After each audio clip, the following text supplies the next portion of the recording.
Test, test. Test, test, test.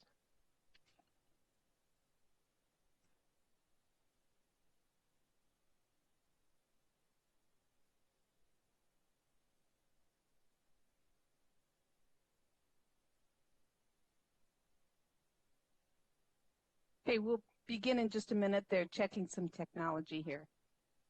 Bonnie? Yes. Hey, when did you get your envelopes for your... Oh, when did we get them? Yeah. Let me think. Saturday afternoon at 3 o'clock.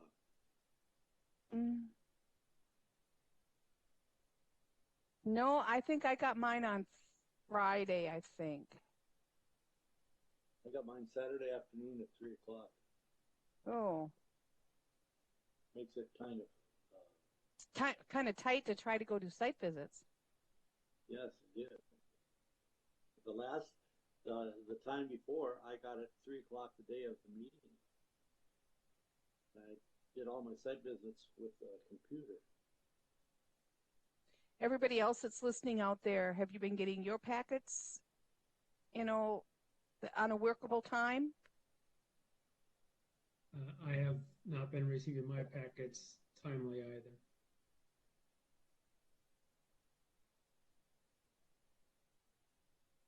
Okay, we Bonnie, can. I got mine today. But like Dave, I typically am just working off the website information. So.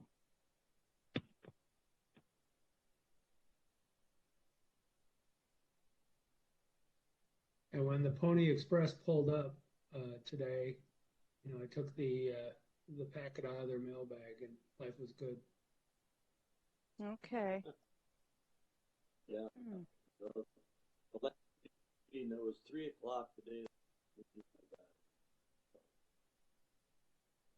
Okay, staff is. I can hear them. I can hear staff discussing it, and they said they'll look into it. But thanks for letting us know, and hopefully next month it'll be better. And but be sure to keep letting us know if it doesn't improve.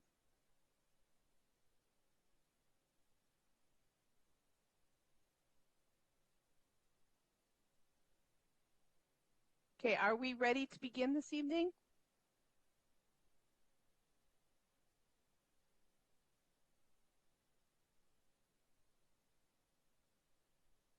Okay. All right, we're ready to go.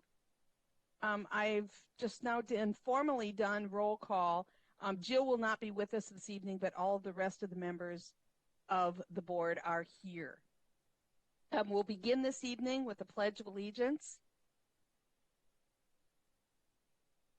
I pledge allegiance to the flag of the United States of America and to the republic for which it stands, one nation, under God, indivisible, with liberty and justice for all.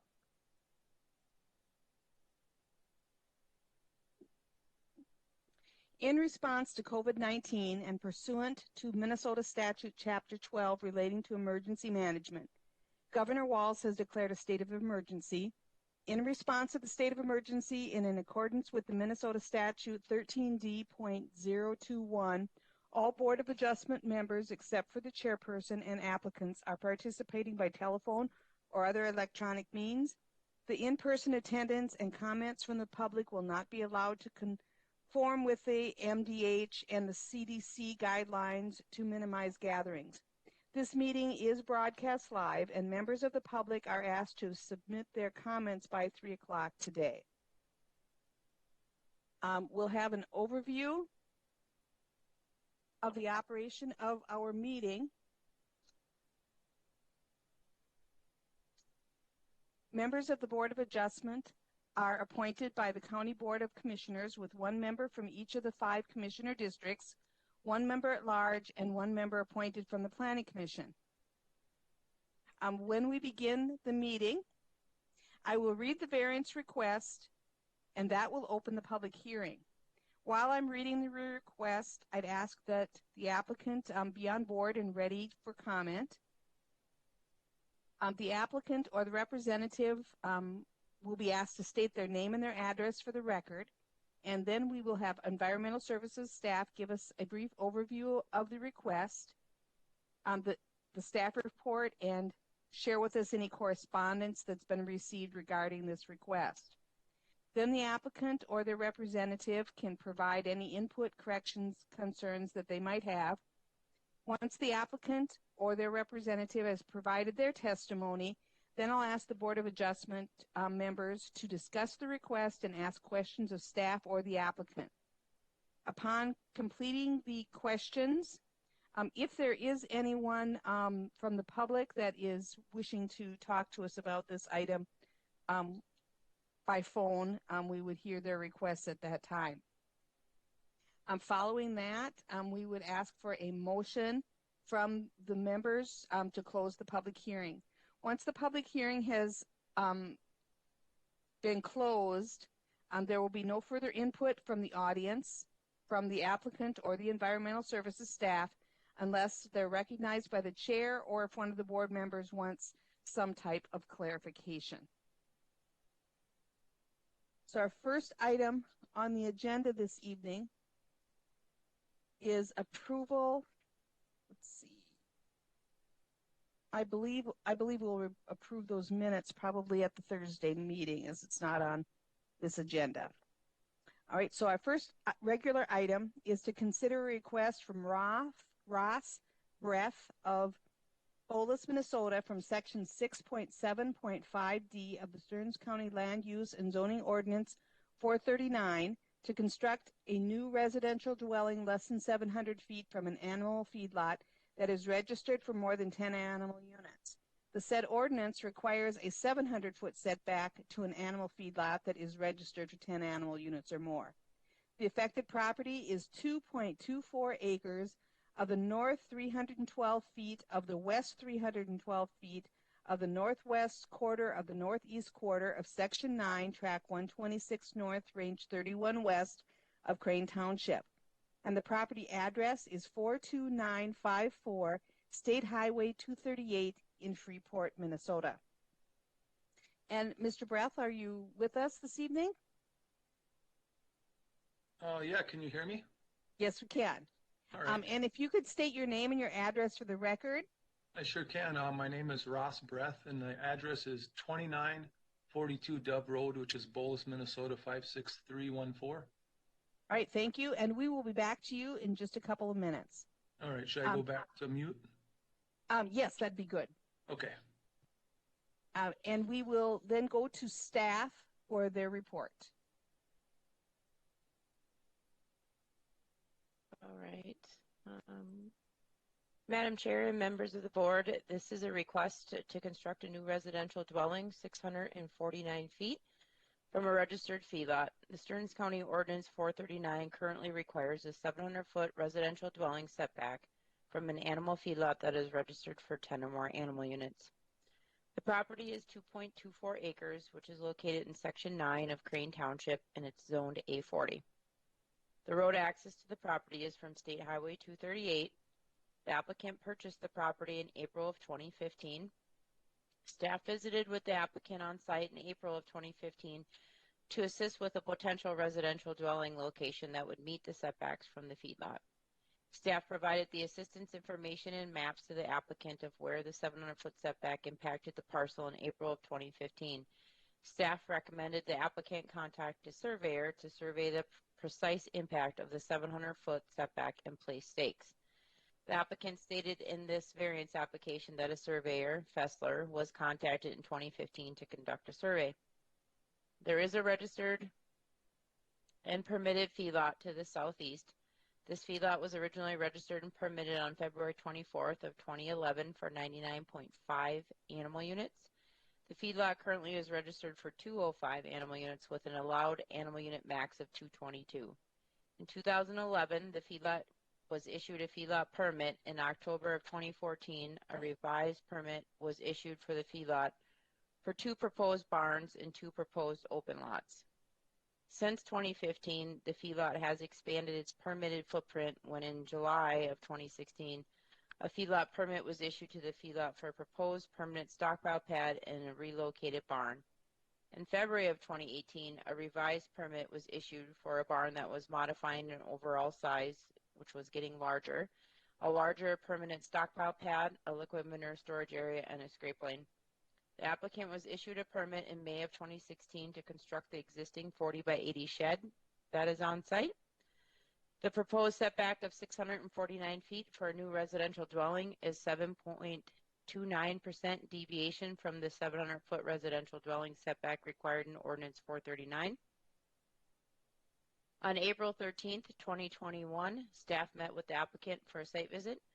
All surrounding parcels are zoned A40, and some alternatives that exist is to grant or deny the variance as requested based on the findings of fact, construct a residential dwelling meeting the required 700-foot setback in Stearns County Land Use and Zoning Ordinance 439, alter the design plans to construct a residential dwelling meeting the required 700-foot setback in the Stearns County Land Use and Zoning Ordinance 439, or do not construct a new residential dwelling on this parcel. Crane Township, the Star Post, Cold Spring Record, and property owners within 500 feet have been notified of this request. And then also to date, I have not received any calls, questions, or correspondence regarding this specific request. And that's all I have, Madam Chair and members. Okay, thank you. I will do roll call as to who was able to visit the site. Dennis? Yes. Jill? Oh, Jill's not here this evening. Mike? Yes. Dave? Yes. Jake?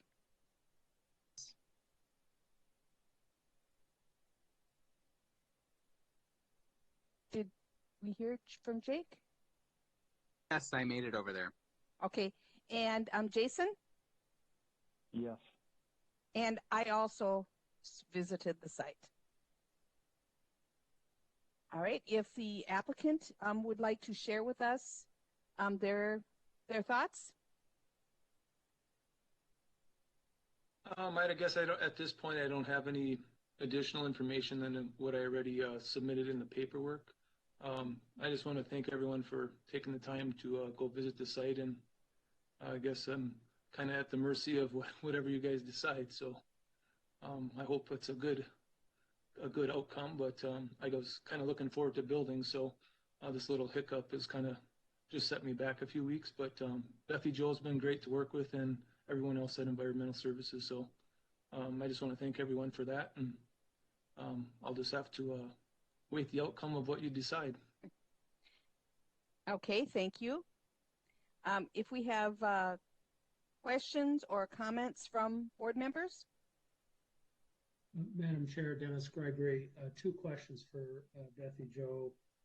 One is, I thought there were discussions about changing the ordinance to 500 feet. Was that something I dreamed up, or is that under consideration? Madam Chair, members of the board, Dennis, to answer that question, last week there was a public input hearing during the county board, so the county commissioners did get to hear some public input and participation. It was decided on to approve the recommended items for changing, and one of those would be changing the setback for 100 animal unit or more feedlots to 500, which is out of all the items that are being considered for feedlot changes, the one that would most particularly pertain to this situation and your question. The earliest we would see that would be middle of June, before that would become part of the ordinance that we would be applying for requests. And then my second question, somewhat related. If we grant this variance at the 700 feet and it changes to 500 feet, that's part A of the question. How does that impact it? And then the second part of that question is, if that feedlot owner wants to expand his or her feedlot in the future, how would the approval of this variance impact them as well? So twofold, with the setback of 500 feet change in the ordinance, this feedlot is registered currently for more than 100 animal units. with their max being 222. So even with the ordinance change, Mr. Breath would still have to apply for a variance because the 700-foot setback would be required, reciprocal in this situation. If you were to grant the variance this evening, the feedlot would get the benefits of no further encroachment. They would be allowed, if they have not previously used the one-time 24-foot encroachment into a residential structure that's allowed by ordinance, or they would have to build, obviously meeting the 700-foot from the residential structure, or again, like I had said, no further encroachment. So there is some opportunities there, but the granting the variance does limit it some. And I'm assuming, sorry for one more follow-up question, I'm assuming there's nothing, if we decide to grant this variance, there's nothing we can do in our motion to allow that feedlot owner to expand in the future without a variance, right? Correct. You know, what's in front of you tonight is the request for Ross's property. That's what you would be granting or denying or imposing conditions on.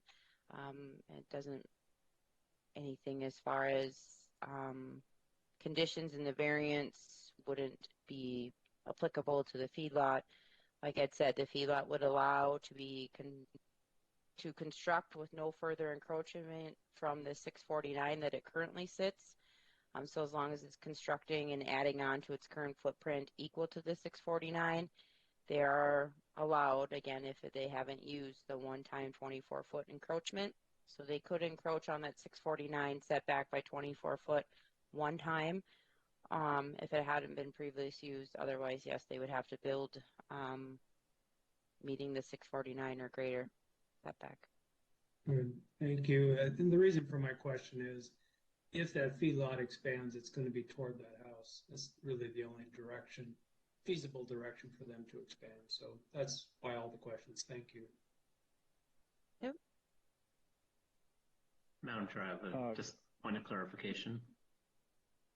Go ahead. When the property owner purchased this land in 2015 and the original design for the house, he did meet the 700-foot setback at that time, correct? And it was just because the current owner of the feedlot expanded between 2015 and now that this applicant has to come for a variance? Madam Chair, members of the board, and Mike, that is correct. So staff does have a map up on the screen that you can see.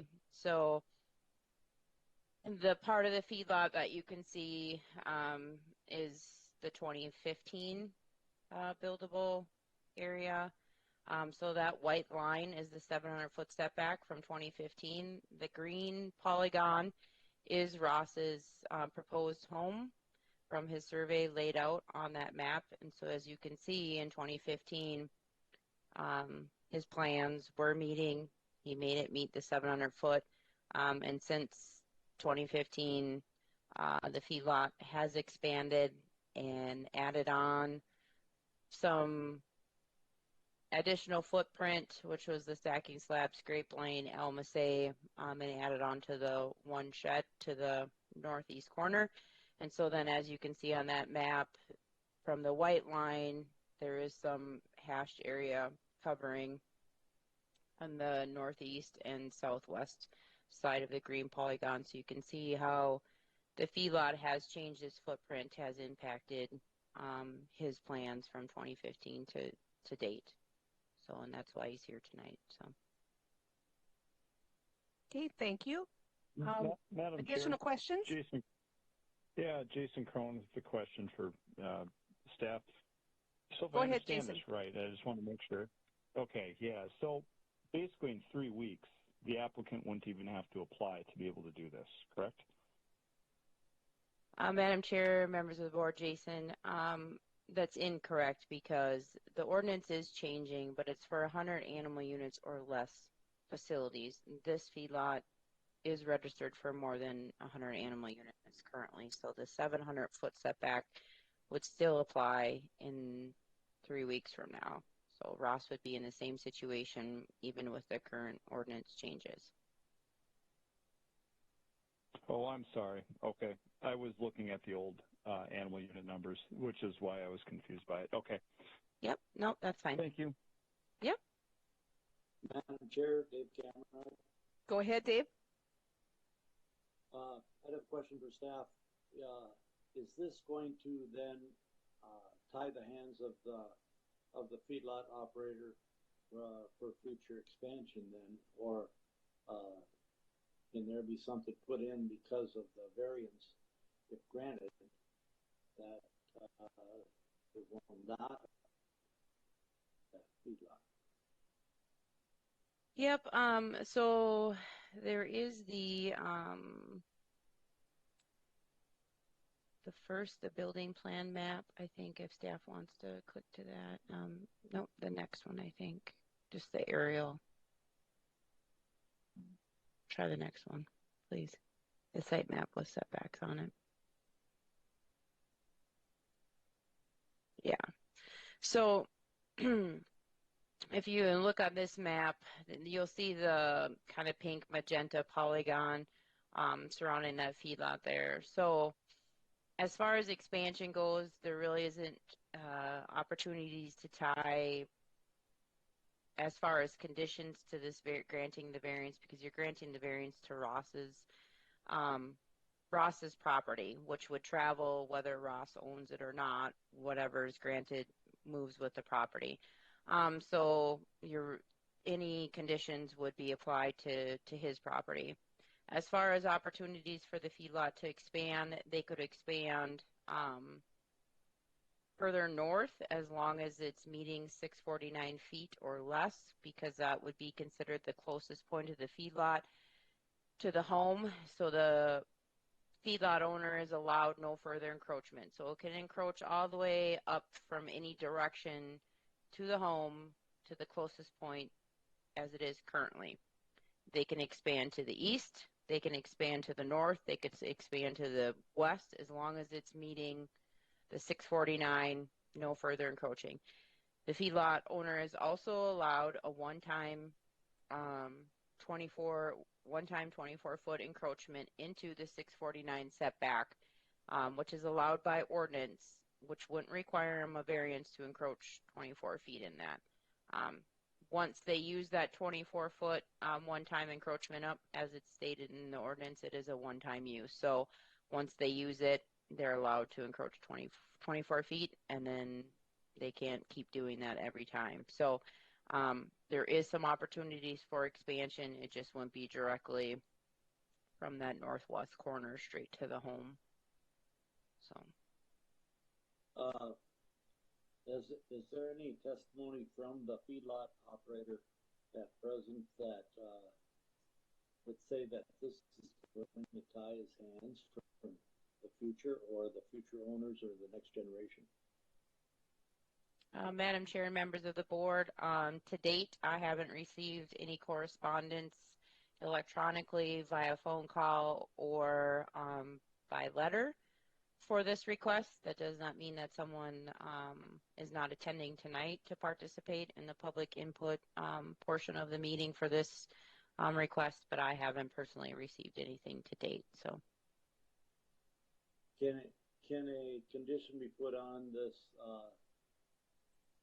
this variance as far as the house goes, that as far as the 700 foot, it's going to still stay that in that respect, the land, the feedlot owner, whether he could only expand 5 feet with 649 foot. Right?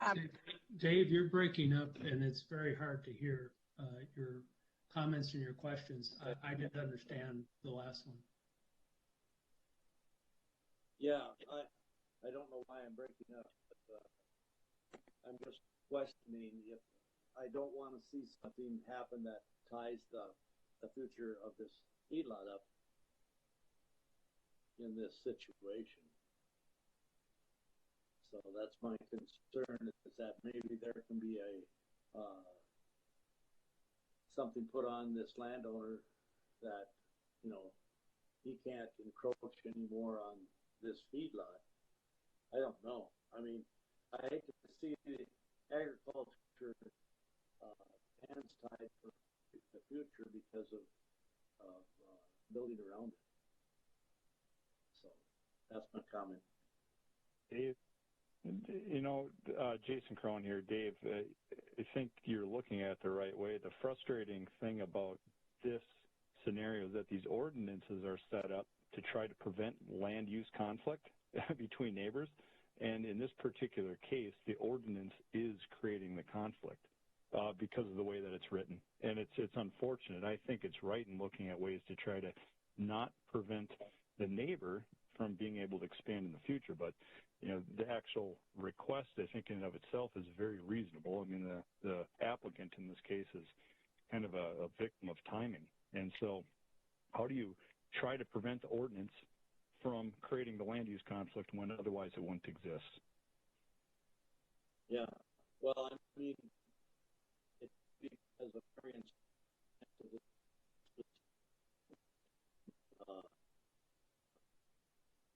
should adversely affect this. Dave, we're losing your audio. One suggestion I might make is if you turn your video off, it might give more. Okay. Now we can hear you better.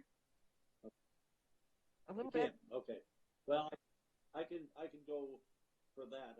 I just don't want to see agriculture's hands tied for the future, and that's my concern with this. I can see where it was in the 700-foot deal. I don't know. Was this from that? We've lost your audio now too, Dave. Oh. And I think we're all kind of in agreement with your concern that agriculture isn't inhibited. But at the current time, Yes.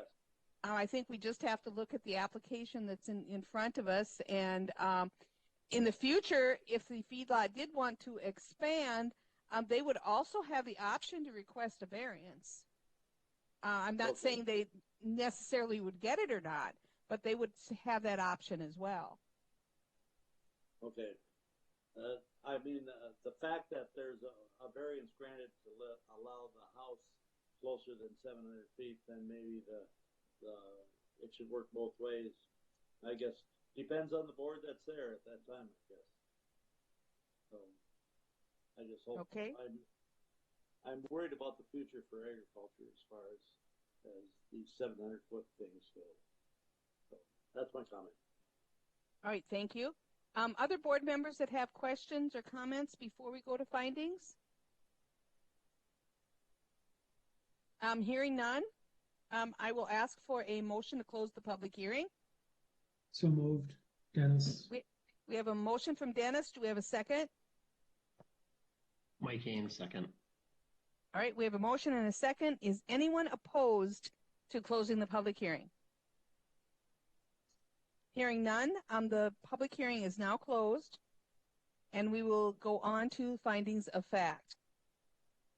Number one, the proposed use is allowed in the zoning district in which the subject property is located, yes or no?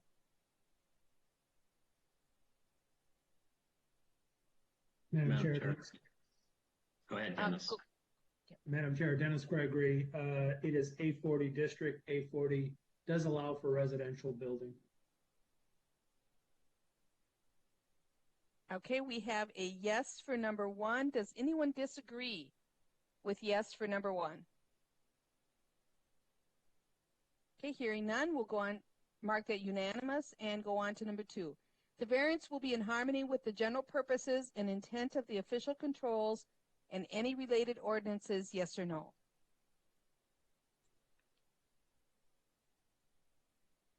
Madam Chair, Dennis Gregory, the official controls, and I think Jason said it very well, is to allow for minimal conflicts between uses In this case, the house originally would have been far enough away. 649 feet is a small variance, and there's a significant grove of trees between the two properties. So I think it's all within harmony. All right, we have a yes for number 2. Anyone disagree? We'll mark that as unanimous yes. Number 3, the variance will be consistent with the comprehensive plan.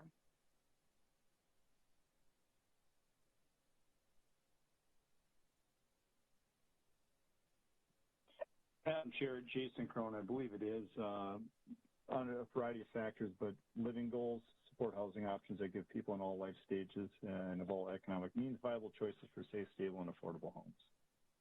Also, I guess managing the impacts of growth and development on the county's rural character and natural resources, those are both under the living goals. All right, we have a yes for number 3. Does anyone disagree? Hearing none, I'll mark that as unanimous yes.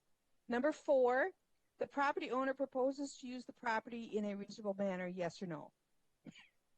Madam Chair, Mike Hayne, the applicant purchased the property, built the pole shed, designed the house, and it was within the 700-foot setbacks. And then a few years later, by not building the house, the person now falls within a 700-foot zone. So I believe it's reasonable for him to want to pursue this variance and build the house. All right, we have a yes for number 4. Anyone disagree with yes for 4? Hearing none, we'll mark that as unanimous yes. Number 5, the plight of the landowner is due to the circumstances unique to the property, not created by the landowner, yes or no? Madam Chair, Dennis Gregory, as Mike just stated, the conditions changed from 2015 to 2021. So it is unique to this property that the feedlot next door expanded during that time period. All right, we have a yes for number 5. Does anyone disagree with that?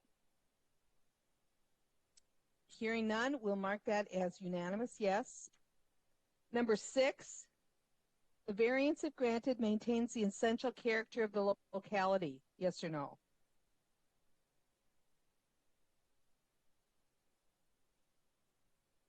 Madam Chair, Jason Crone, I believe it does. There's already an existing building on the site. Adding a house is going to not change the characteristics dramatically.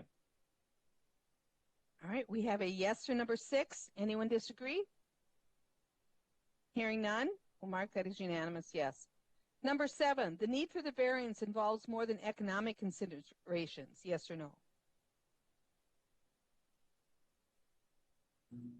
Madam Chair, economics weren't discussed as a part of this application. So we have a yes for number 7. Does anyone disagree? Hearing none, I'll mark that as unanimous yes. And then we are ready for a motion. Madam Chair, Dennis Gregory, I would make a motion that we approve the applicant's request to construct a new residential dwelling 649 feet from a registered feedlot. All right, and do we have a second? Madam Chair, Mike Hayne, I'll second. All right, we have a motion and a second. I will do roll call for the remainder of the members. Dave? I'll say nay. All right, we have a no. All right, Jake? Yes. Jason? Yes. And I am also a yes. So we have 5 yeses and 1 no. Motion carries. So if you have any additional questions in regard to your request, you can check with staff during regular business hours. And thank you for being with us this evening, Mr. Brath. Thank you very much. All right, we'll move on to item number 2 on the agenda.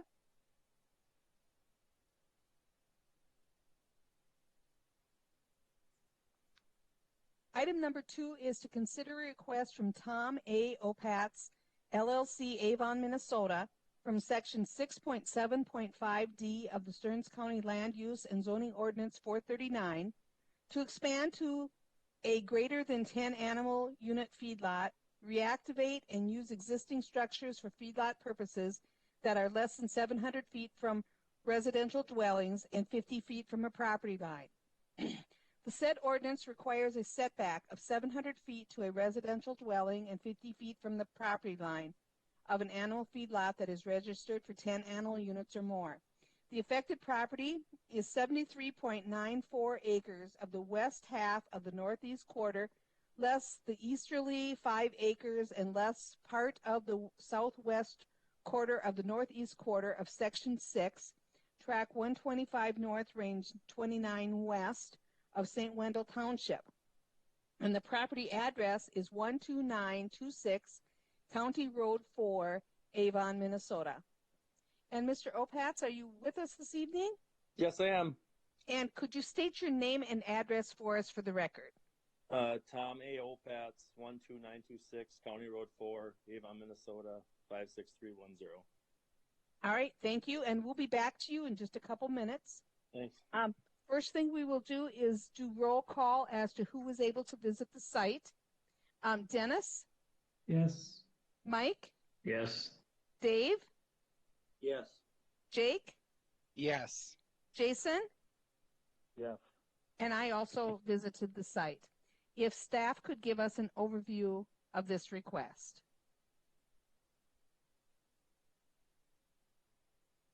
Yep, Madam Chair, members of the board. So this request is to reactivate a 41-foot by 113-foot partial confinement barn 268 feet from a residential dwelling and 35 feet from a property line. The applicant is also requesting to reactivate a 35-foot by 70-foot total confinement barn 288 feet from a residential structure. The Stearns County Ordinance 439 requires a 700-foot residential dwelling structure setback and a 50-foot property line setback from an animal feedlot that is registered for 10 or more animal units. A little bit of background is that the property currently is 73.94 acres in Section 6 of St. Wendell Township. It is zoned A40. The requested 35-foot property line setback is a 30% deviation from the required 50-foot setback, and the requested 268 feet from a residential dwelling setback is 61.72% deviation from the required 700-foot residential dwelling setback. The applicant is proposing a 41 by 113-foot barn, which is the number 1 on the site plan for the feedlot footprint map that's included in your packet. A 9,980 square foot open lot, also labeled as number 1. A 34 or 35 foot by 70 foot barn, which is labeled number 2.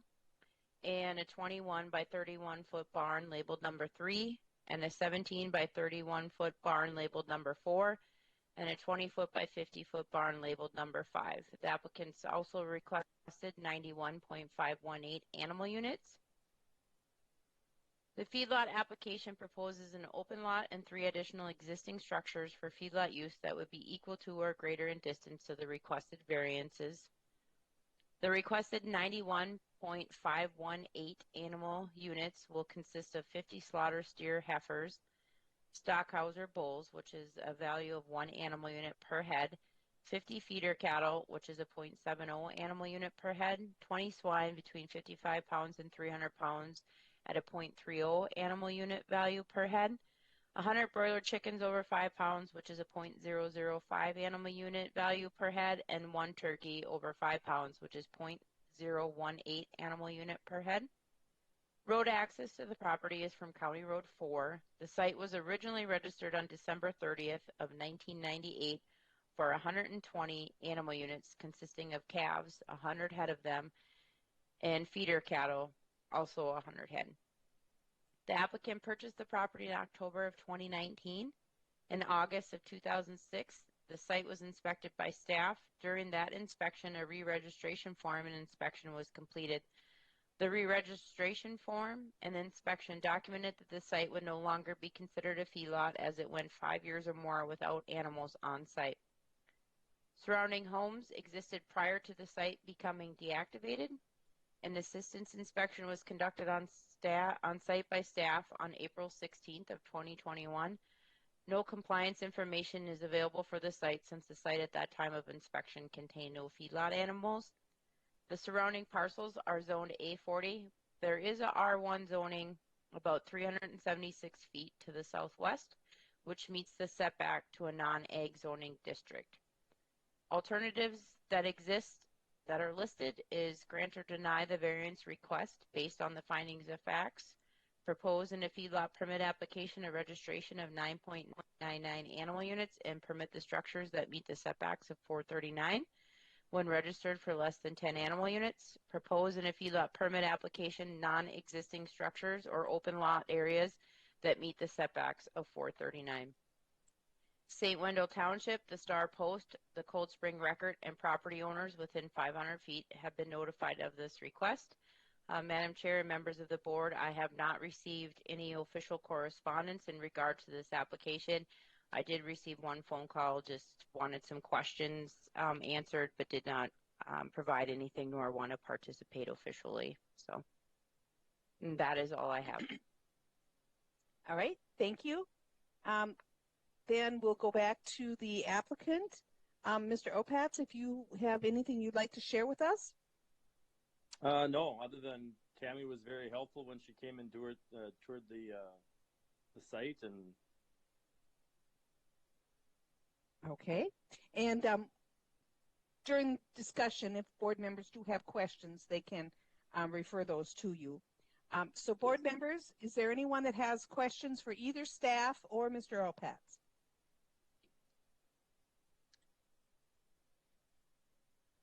Madam Chair, Dennis Gregory, question for the applicant.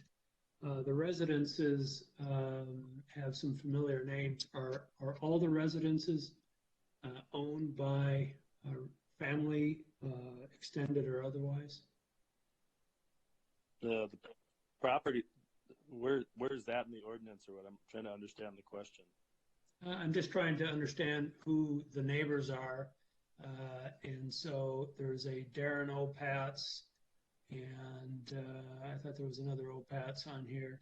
And so just trying to understand who might be in those homes and whether or not they might be concerned with this particular variance request. And, so the several of the homes are owned by me. So the patio homes are owned by me.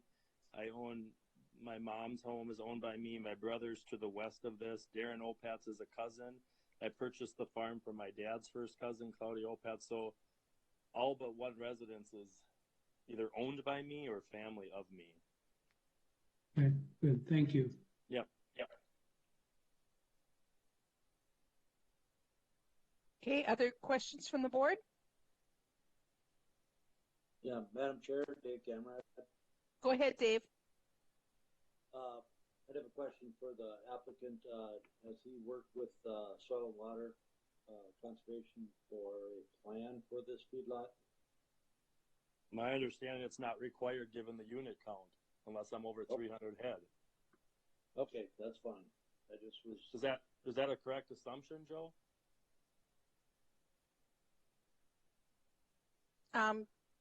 Could staff comment on that because of his head count, he doesn't need to work with soil and water? Is that correct? Yeah, I was just waiting, Madam Chair, for you to acknowledge me. So, okay. So there isn't technically a requirement that we would put on a feedlot as far as animal unit count to work with soil and water. What could potentially be, I guess, what my gut feel is as far as what it could mean as far as plans for feedlot based upon sizes, and that would be a manure management plan. So if that is what maybe the applicant or chair members are referring to, so at 300 animal units or more, feedlots are required to have a manure management plan on site. And when they apply for permits, they do have to submit a current plan to us, and we do review that. And so this site is less than 300, so if that's kind of what the 300 indication is, would be an MMP. But regardless of animal unit site, there isn't a requirement in the ordinance to have feedlot producers work directly with soil and water. So, Okay, thank you for your clarification on that. Yeah. Other questions from board members?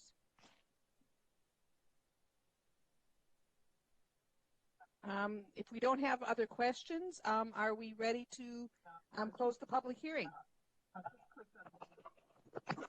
I'll make a Madam motion Chair, to Mike close the Haynes, public so move. Okay, I heard two people speaking. Mike made the motion. Is there someone else that was speaking that would want a second? Madam Chair, Jason Cronel, second. All right, thank you, Jason. And does anyone object to us closing the public hearing from the board? Hearing none, the public hearing is now closed, and we will move on to findings of fact. The variance request is to expand to greater than 10 animal unit feedlot, reactivate and use the existing structures for feedlot purposes that are less than 700 feet from residential dwellings and 50 feet from the property line. So question number one, the proposed use is allowed in the zoning district in which the subject property is located, yes or no? Madam Chair, Jason Crone, feedlots are allowed in agricultural zoning districts. So we have a yes for number one. Anyone disagree? Hearing none, mark that as unanimous yes. Number two, the variance will be in harmony with the general purposes and intent of the official controls and any required ordinances, yes or no?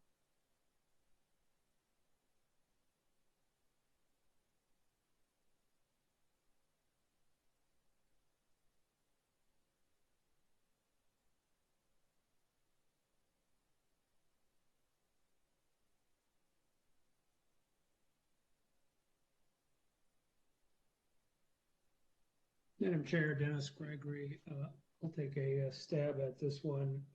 I think in general, as I've read the comprehensive plans and goals, is in rural areas, in the rural areas of Stearns County, there is a primary purpose of agriculture and a secondary purpose of residential. And so I think the fact that this is an agricultural pursuit, even though it has residential in the vicinity, that it would be in harmony with the general purposes and intent of the controls. And I'll add one additional comment to number two that I think reinforces what Dennis had said, was that all of the residents in question were there previously when this site was a feedlot. So, you know, the neighbors aren't going to get any surprises. They're aware of what having a feedlot next door, you know, encompasses. So we have a yes for number two. Is there anyone else that would like to comment on two? Then I will mark that as unanimous, yes. Number three, the variance will be consistent with the comprehensive plan, yes or no? Madam Chair, I believe under agricultural goal number 3, retaining areas with highly valued agricultural land or economically viable animal agriculture operations. I think he's got both their tillable land and he's going to have some animals as well. All right, so we have a yes for number 3. Anyone disagree? Mark that as unanimous, yes. Number 4, the property owner proposes to use the property in a reasonable manner. Madam Chair, Dennis Gregory. Go ahead, Dennis. There are a number of unused buildings currently on site. It would be nice to see those utilized for an agricultural pursuit. So I do think it's a reasonable manner. All right, thank you. Number 5, does anyone disagree with yes for number 4? Then we'll mark that unanimous. Number 5, the plight of the landowner is due to circumstances unique to the property, not created by the landowner. Madam Chair, Mike Haynes, I believe because it's an existing location of the buildings and the only place that he could have it is basically in his tillable land, so it would be unreasonable to expect him to relocate the operation in an area that is not impacted. So the reuse of the buildings, the existing buildings, is a special character. All right. We have a yes for number 5. Does anyone disagree?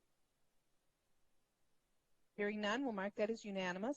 Number 6, the variance if granted maintains the essential character of the locality. Madam Chair, Dennis Gregory. Oh, go ahead, Jason. Go ahead, Jason. Okay, no worries. I believe there was 9 other feedlots within a 1-mile radius of the applicant, so pretty consistent with what's going on in the area. Okay, we have a yes for number 6. Does anyone disagree with that? Hearing none, we'll mark that as unanimous. Yes. Number 7, the need for the variance involves more than economic considerations. Madam Chair, Dave Gamrod, I believe the economics weren't just part of this discussion. And I agree. Is there anyone that disagrees with number 7? Hearing none, I'll mark that as unanimous. Yes. And we are ready for a motion. Madam Chair, Dennis Gregory, I would make a motion that we approve the applicant's request to reactivate a 41-foot by 113-foot partial confinement barn, 268 feet from a residential dwelling, 35 feet from a property line, and also to reactivate a 35-foot by 70-foot confinement barn, 288 feet from a residential structure. All right, and do we have a second on that motion? Madam Chair, Jason Crone seconds. All right, we have a second. I'll do roll call on the remaining members. Mike? Yes. Dave? Yes. Jake? Yes. And I am a yes. So your motion carries. If you have additional questions, you can check with staff during regular business hours via the telephone. And thank you for being with us this evening, Mr. Opatz. Thank you, guys. Our next item on the agenda is to consider a request from Michael and Judy Gondringer, Albany, Minnesota, from sections 6.7.5D of the Stearns County Land Use and Zoning Ordinance 439 to construct a new feedlot structure less than 50 feet from a property line. The said ordinance requires a 50-foot setback to a property line for a feedlot that is registered for 10 animal units or more, and the affected property is 60 acres northeast quarter of the southwest quarter of the south half of the northwest quarter of the southwest quarter, and section 13 of track 125 north, range 31 west of Albany Township, and the property address is 20185 Quaker Road, Albany, Minnesota. And are the Gondringers with us this evening? I am. Judy is in the house taking care of the little people in their bedtime routine. Okay, thanks, Mike. And could you state your address for us? 20185 Quaker Road, Albany, Minnesota 56307. All right, thank you. And we'll be back to you in just a couple minutes. If I could do roll call as to who was able to go to the site. Dennis? Yes. Mike? Yes, and I also spoke with Michael when I was on the site. Okay. Dave? Yes. Jake? Yes. Jason? Yes. And I also visited the site. Staff, if you could go ahead with your report for us. All right, Madam Chair, members of the board. So this is a request to construct a new feedlot structure 30 feet from a property line. Stearns County Ordinance 439 requires a 50-foot property line setback for an animal feedlot that is registered for 10 or more animal units. A little bit of background about the property. It's currently 60 acres in Section 13 of Albany Township and is zoned A40. The applicant is proposing a 60-foot by 64-foot permanent manure storage structure. The structure will have 4-foot concrete sidewalls and a roof. Road access to the property is from Quaker Road. The proposed setback of the 30 feet is a 40% deviation from the 50-foot property line setback in Ordinance 439. The feedlot on the parcel was originally registered via feedlot permit on March 2nd of 2015. A feedlot permit was issued to permit the existing building site for feedlot use and for the construction of a new cattle barn for finishing steers. On October 27th of 2016, the Board of Adjustment granted a variance to construct a new feedlot structure 50 feet from a property line. Stearns County Ordinance 439 in 2016 required a property line setback of 100 feet. Currently, the Stearns County Ordinance 439 requires a 50-foot property line setback for an animal feedlot with 10 or more animal units. On January 26th of 2017, the Board of Adjustment granted a variance to construct a new feedlot structure 75 feet from an intermittent stream with the condition that an earthen berm be placed between the pad and stream. On September 24th of 2020, the Board of Adjustment granted a variance to construct a residential dwelling 266.7 feet from an animal feedlot registered for more than 10 animal units. Keep in mind that the residential dwelling had an owner that also was an owner of the feedlot during that request. Part of the listed alternatives and recommendations at that time was if the variance was approved, then the owner shall submit an unregistration paperwork for the feedlot structure labeled 1, 2, and 4 on the feedlot footprint map before proceeding with the proposed plat. The unregistration documentation was received by Environmental Services Department, which is ESD, on April 21 of 2021 and was filed by the Stearns County Recorder's Office on April 27th of 2021. Those three feedlot structures are shown on the site map, currently shown as number 1, 2, and 4. The most recent permit issued was in October 22, 2018 for the addition of a proposed cattle barn, open lot, and for the site to be registered for 390 animal units consisting of slaughter cattle and broiler chickens.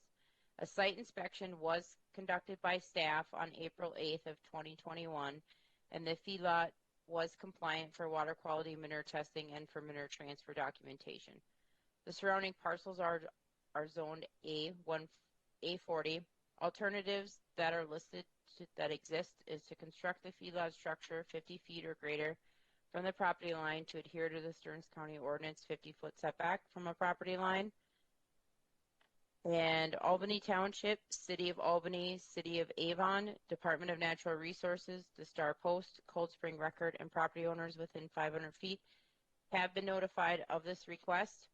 Madam Chair, members of the board, I have not received any official correspondence. I did get one email just to be sent the location maps, link to the stuff, and then one call with just some questions today, but nothing official as far as participating in any comment for or against this request.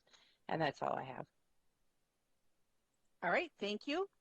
And Mr. Gondringer, if you have comments you would like to share with us. Not really comments, I guess. I do appreciate your time tonight going over this request. And if there's anything that I can answer that Bethy Jo cannot, I would love to. She was fantastic to work with as usual. So thank you, Jo.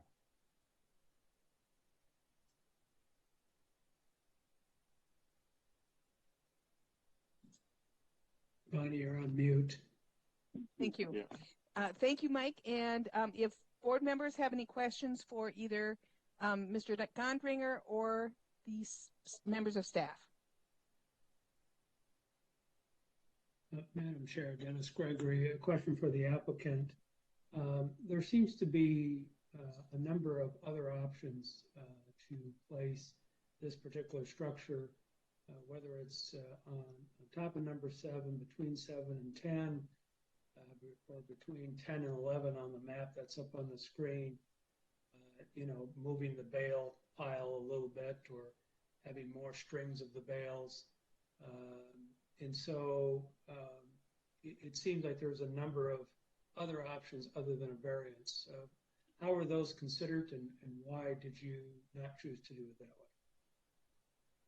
way? Currently, we are piling the manure when we have capacity, and our existing number 10 is a similar structure that we applied for the steers. Once that gets full, we've been putting it on number 7, which is the open permitted stockpile pad. When we have a Lewis Brothers housekeeper that I use to take the manure out of the barn, and it is a ridiculously messy piece of equipment when it comes rattling out of the barn. So number 6 is the side door where we come out for the most part, and we travel all the way down to number 10 at this point to put it in there, and we end up bucketing all kinds of manure that falls out of the thing. So to try and minimize the amount of manure that we lose on the driveway and other places, since it's a very valuable commodity to us, putting it at the very end of the chicken barn, since there's another door there that we can go out of. It's not as convenient, but it does work. And working around our convenience is worth not dribbling manure all over the yard for it to go who knows where. So that was the initial thought behind it, was to get the distance between the barn and the covered storage structure as short as possible. So we plan a concrete apron between, let's just list it on there if it matters, but a concrete apron between the barn and the front of the stacking slab of number 12, which is part of the reason to push it back, so we can come straight out of that door and drive forward and basically go right back into number 12 while being on concrete the entire time, so we can clean up with the skid loader and have as minimal loss as possible. So I worked with Lee Zabinski with the NRCS and Joe a little bit on designing the size of the structure. Initially, they wanted it 80 feet long. And we did some, notebook sketches, I guess, on how much manure we were taking out as far as tonnage goes, to get it down to as small of a structure as we possibly could to meet our needs. It was a bit lengthy, but did it answer a bit of what you were after? Thank you. 2 follow-up questions. If you want to come straight out, again, I might not totally understand why 12 wouldn't just go where 7 is currently. And then the space between 10 and 11 is not that far distant from that door, unlike where door 6 is. So I'm still not totally clear on the decision why it needs to be so close to the property line. Number 7 is just kind of a nicely drawn in there square. If we put it directly where number 7 is, when they delivered the chicks, this is our brood side, the forklift truck and all those guys, they have kind of adamantly said that this is as close to the barn as it can be, that they're okay with on the Pilgrim side. Butting it up against the end of the barn, just pushing the stuff out with a skid loader would be fantastic, but it unfortunately not practical. Putting it between 10 and 11 was explored, but again, that the main reasoning for putting it where 12 is was as absolute minimal as possible for the distance. There's quite a hill to climb to get from one elevation to the next as well, and it gets slippery and slimy, and it causes the housekeeper to jiggle around a lot more, and more manure falls off in the winter, frankly, than it does in the summertime, and it's really hard to clean it up. So it was pretty much surely from a manure management standpoint to try and minimize it disappearing, I guess. Okay, thank you. Thank you. Additional questions? Madam Chair, sorry, one other question for staff. We granted a variance, as you read, Bethy Jo, back in 2016, or actually 2017, excuse me. I didn't go on the site entirely because it says you're not supposed to, so I viewed it from the road. Is that earthen berm constructed? Yep, that's why number 8 on the top has a slight angle to it for his permanent stockpile area also there. And the applicant can address if there's any additional questions as far as usage of that area, but there is an earthen berm. It is all vegetated there on that northeast corner, so, and it is maintained. Okay, thank you. If I may jump back in again, thinking through all the conversations Joe and I have had, we we had discussed in our kind of long-term building site plans between 10 and 11. If I don't have any current pictures, I guess, but this picture hasn't been updated in a while. The aerial view, the very west edge of that bale pile, we have constructed a farm shop and done quite a bit of dirt work up there in the future hope that my little people might want to farm with me one day. We'd put a calf barn or some other sort of an animal structure there. So in interest of keeping the steer stuff up there, keeping all the chicken stuff over here, I guess a very crude way of kind of laying it out. So we're not mixing the stuff back and forth to leave room for a steer barn or something else between 10 and 11. It's a ways out, and I told Mama Bear it's a long shot, but I guess that's part of the other reason to put it in the bottom corner. It will be covering quite a bit of the area that we currently open pile. So I think I've talked enough. Thank you very much. Okay, thank you. Any other questions before we close the public hearing? All right, hearing none, is there a motion to close? Madam Chair, I so move. All right, there's a motion from Dave to close the public hearing. Is there a second? Madam Chair, Mike Hain, I'll second. All right, do I hear any objections to closing the public hearing? Hearing none, the public hearing is now closed. We'll move on to findings. Number 1, the proposed use is allowed in the zoning district in which the subject property is located, yes or no?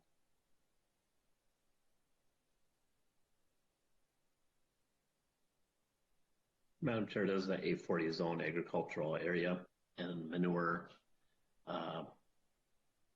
cribs or whatever are allowed in that for farm use. All right, we have a yes for number 1. Anyone disagree? We will mark that as unanimous yes. Number 2, the variance will be in harmony with the general purposes and intent of the official controls, yes or no?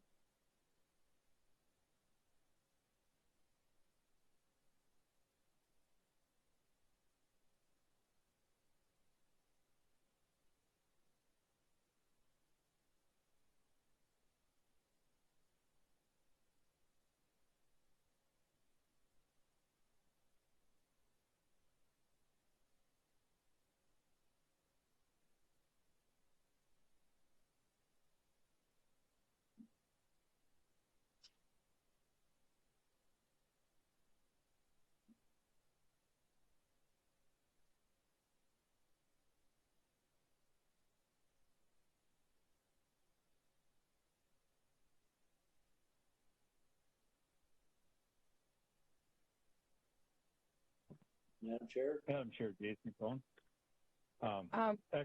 Madam Chair, Jason Crone here. Okay, go ahead, Jason. I'm going to abstain from voting on this one just due to working closely with one of the applicants, colleague of mine. So I'll abstain, but I do believe the official control is to prevent land use conflicts. That's why you have setbacks from property lines. In this particular case, it's very rural area. There are no buildings or potential land use conflicts. So I think it's probably okay in this case. But I'll let others chime in on the rest of these items. Okay, thank you, Jason. And I thought I heard Dave comment. Am I correct? Yeah, I was going to agree with that. All right, so we have yeses for number 2. Does anyone disagree with yes for number 2? Hearing none, we'll mark that as unanimous. Number 3, the variance will be consistent with the comprehensive plan.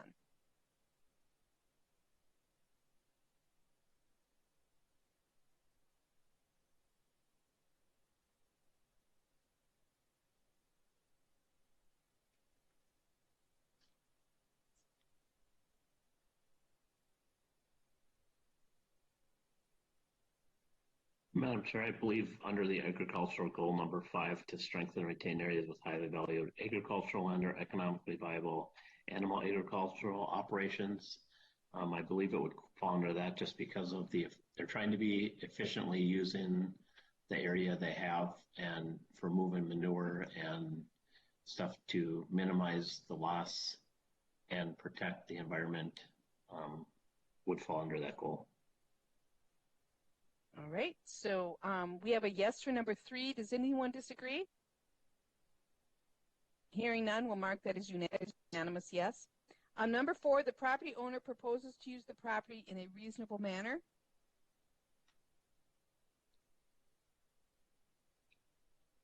Madam Chair, Dave Gamera, I would say the property owner has explained his reasoning for putting it there, and also I would guess that probably it's a cost share deal from the government for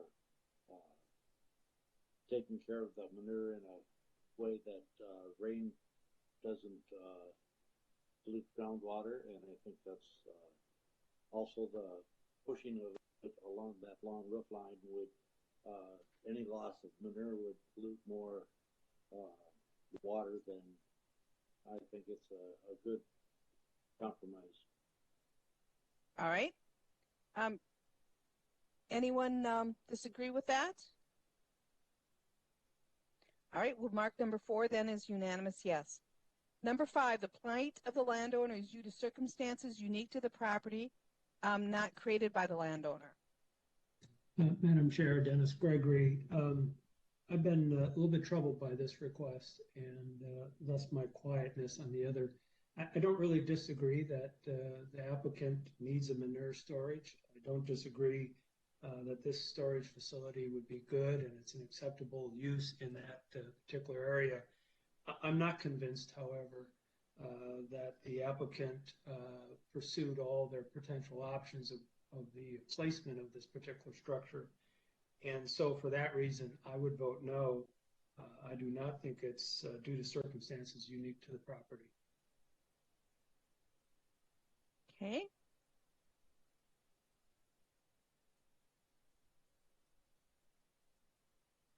Madam Chair, Dave Gamera. Yes, go ahead, Dave.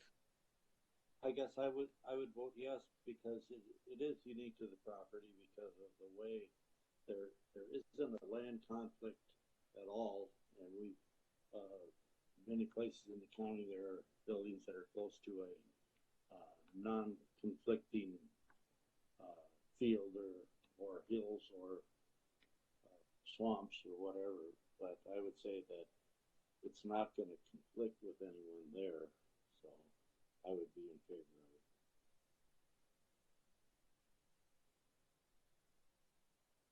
All right, so we have 1 no and 1 yes for number 5. So then we will do roll call for number 5. Mike? Yes. Jake?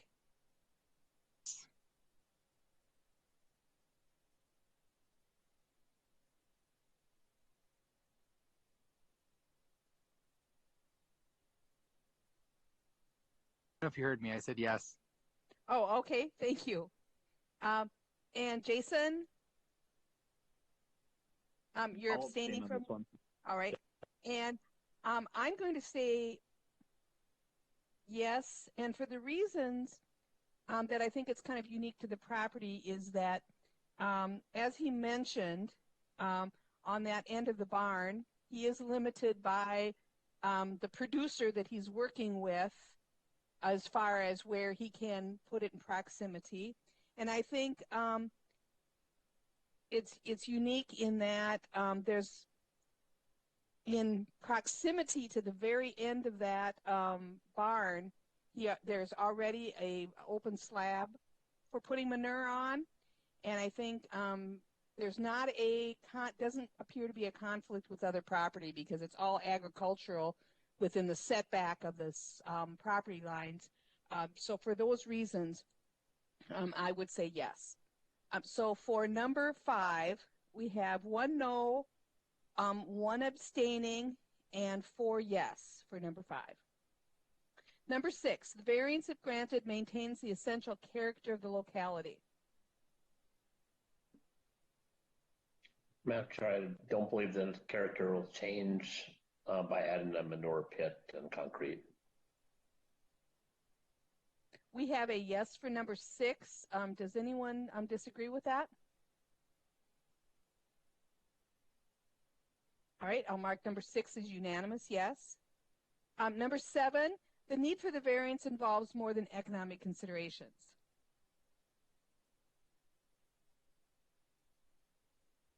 Madam Chair, Dave Gamrod, I don't believe economics were part of this discussion. We have a yes for number 7. Does anyone disagree with yes for 7?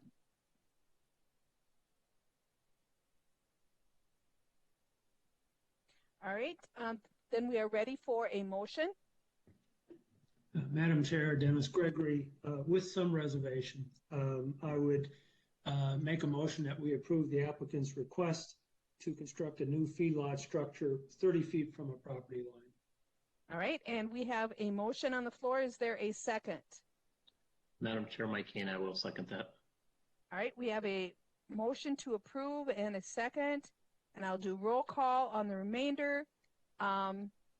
Jill is absent. Dave? Yes.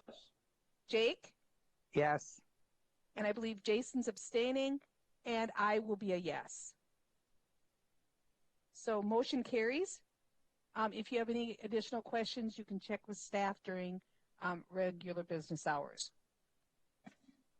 All right, item number 4 on our agenda for this evening is to consider a request from Northland Lumber and Supply, Joe Voss of Fairfax, Minnesota, on behalf of Thomas and Ginger Sand of Rochester, Minnesota, from sections 9.9.9A1, 9.9.9A3, 9.9.11, 10.2.11A2 of the Stearns County Land Use and Zoning Ordinance 439 to expand an existing legal non-conforming principal structure in an R1 zoning district less than 10 feet from a side yard property line and less than 63 feet from the center line of Kentwood Road, classified as an unmaintained township road and exceeding the maximum allowed impervious lot coverage.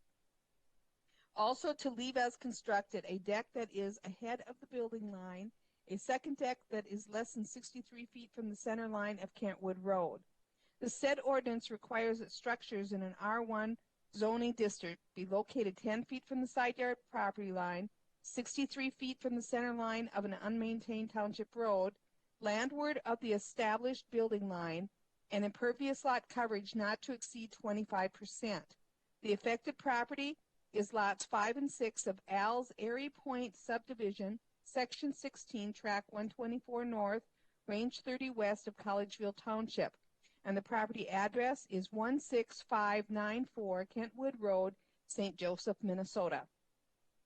And are the Sands and Mr. Voss with us this evening? Yes, Joe Voss. Address is 48227 State Highway 19 for Fairfax, Minnesota. That's Northland Lumber. I don't know if you need it, but my address is 17 3rd Street Southwest, Fairfax, Minnesota. And I believe Tom and Ginger are here with us tonight as well. All right. And if Tom and Ginger, if one of you could give us your address as well. Yeah, this is Tom Sand. I'm on the call. My wife is not here. My address is 6004 Hillsborough Lane, Northwest, Rochester, Minnesota, 55901. All right, thank you, and we will be back with you in just a few minutes. So if we could have the staff, first we'll do roll call on who was able to visit the site. Dennis? Yes. Mike? Yes. Dave? No. Jake? Yes. Jason? Yes. And I also visited the site. All right, if staff could give us an overview, please.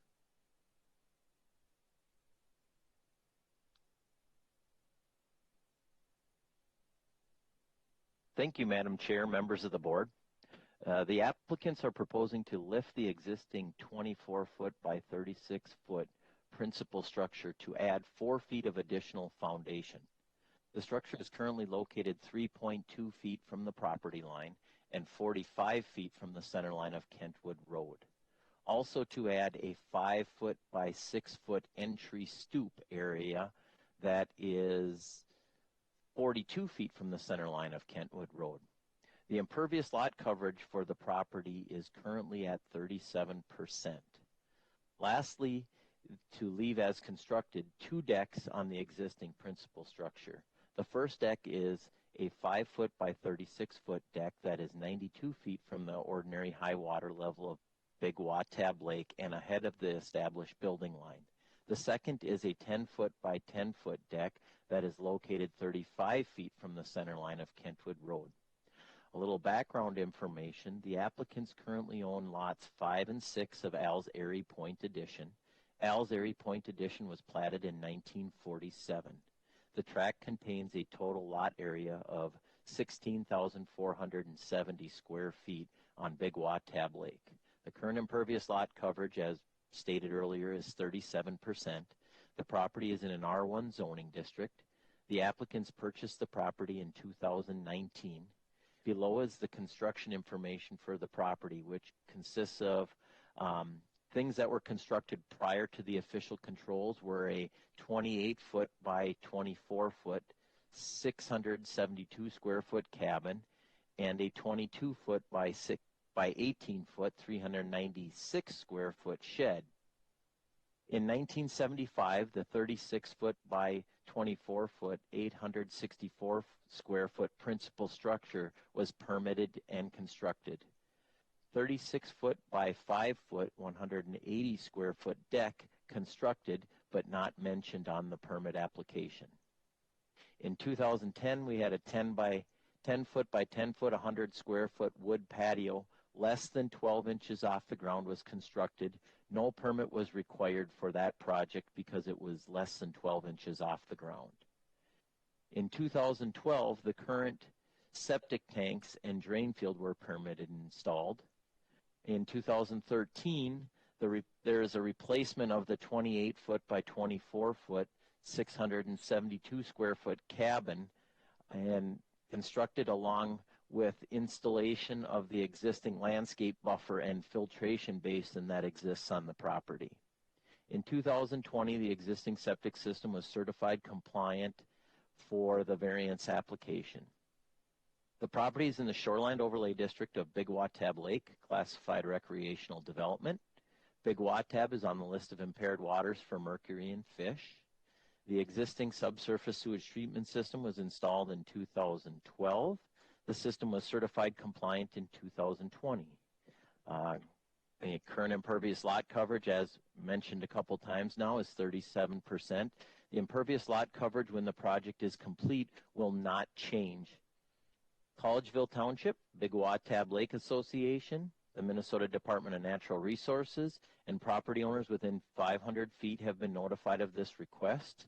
There was one correspondence that was included with your variance packet, and I did receive a second one, and I believe this was emailed to everybody, but if it wasn't, it came from Karen Sand at 16606 Kentwood Road, St. Joseph, Minnesota, and she says, I'm in support of granting this variance for Tom and Ginger Sand.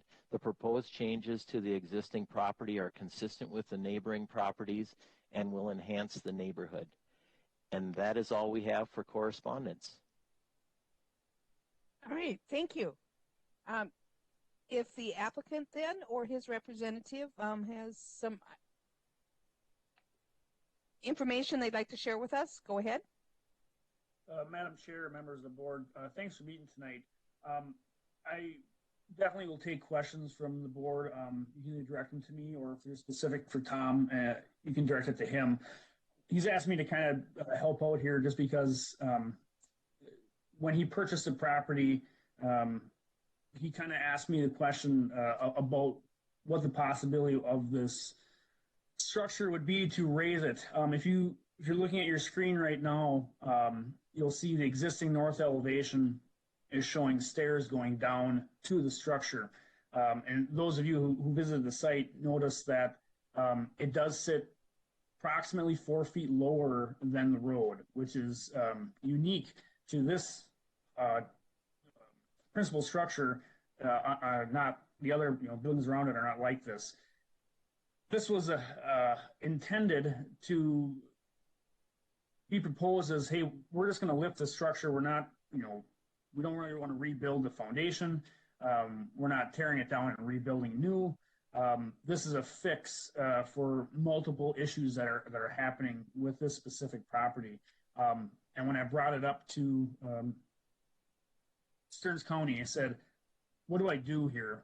This is how far we've gotten. We've gotten through the process of asking for a variance to lift the structure, which by adding grade will not change the overall height of the structure from the roadside, but obviously does affect the lakeside, which is why in the application it's called an expansion of the structure, not a change in elevation.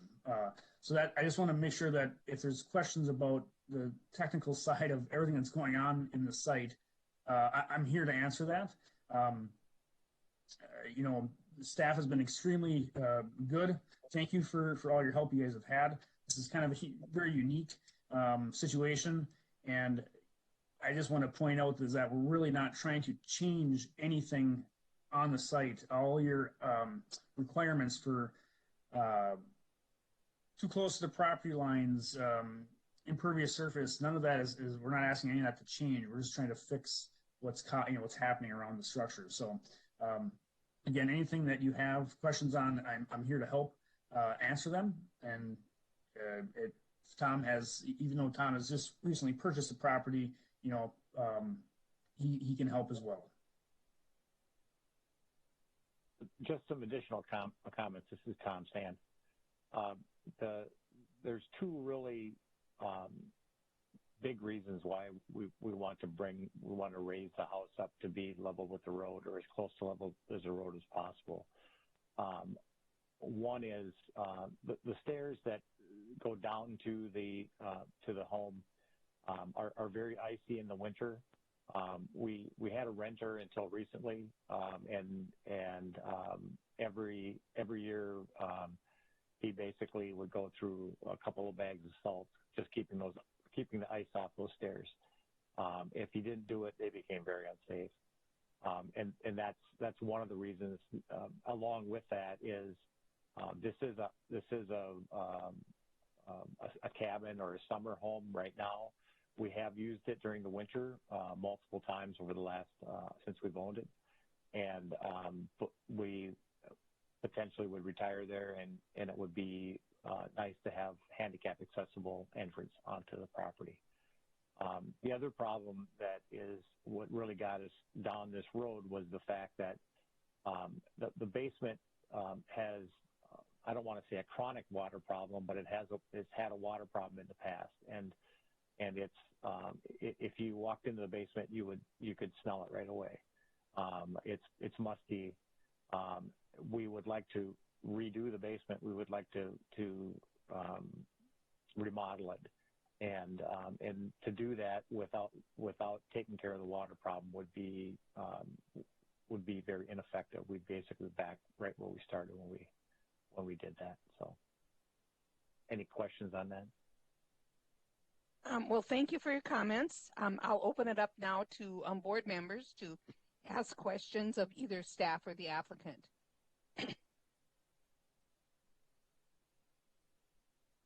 Madam Chair, Jason Crone, just so I understand, looking at the site and the plans and everything, my understanding of what you're in essence doing is just trying to reroute the water to move around the house to the filtration basin versus running into the house and then going around to the filtration basin. Am I looking at your plans and the site accurately? Jason Crone, Joe Voss here. Yes, absolutely. That's you hit the nail on the head, right? Right now, the water flows around the house, but because it is lower than the road, it has the potential of going at the house, right? So the same amount of water, you're right, is being redirected around to the filtration basin. Ariel, right on the screen there, that's a perfect example. But you're absolutely correct in what you're stating. Madam Chair. Okay, thank you. Oh, sorry, Jason. Madam Chair, Dennis Gregory, a couple of questions. First for staff. There are two decks that you refer to, and on some pictures there looks like there's three decks. And if the second deck that you're referring to is a 10 by 10 deck, I would assume that's in the front of the house. Could you point out where the two decks are and what the measurements on each deck is? Can you slide that one up? Yep, Madam Chair, members of the board. So the deck that you're seeing right now on the east side of the house is not actually there, and I think Joe can verify that for me. So there is a deck, a 10 by 10 is on the roadside. You are correct in that. And then the other one is on the lake side, and I believe it would be in a different picture. You'll be able, if you go to the actual survey, you'll be able to see where that deck is with the building line and where it shows it's ahead of it.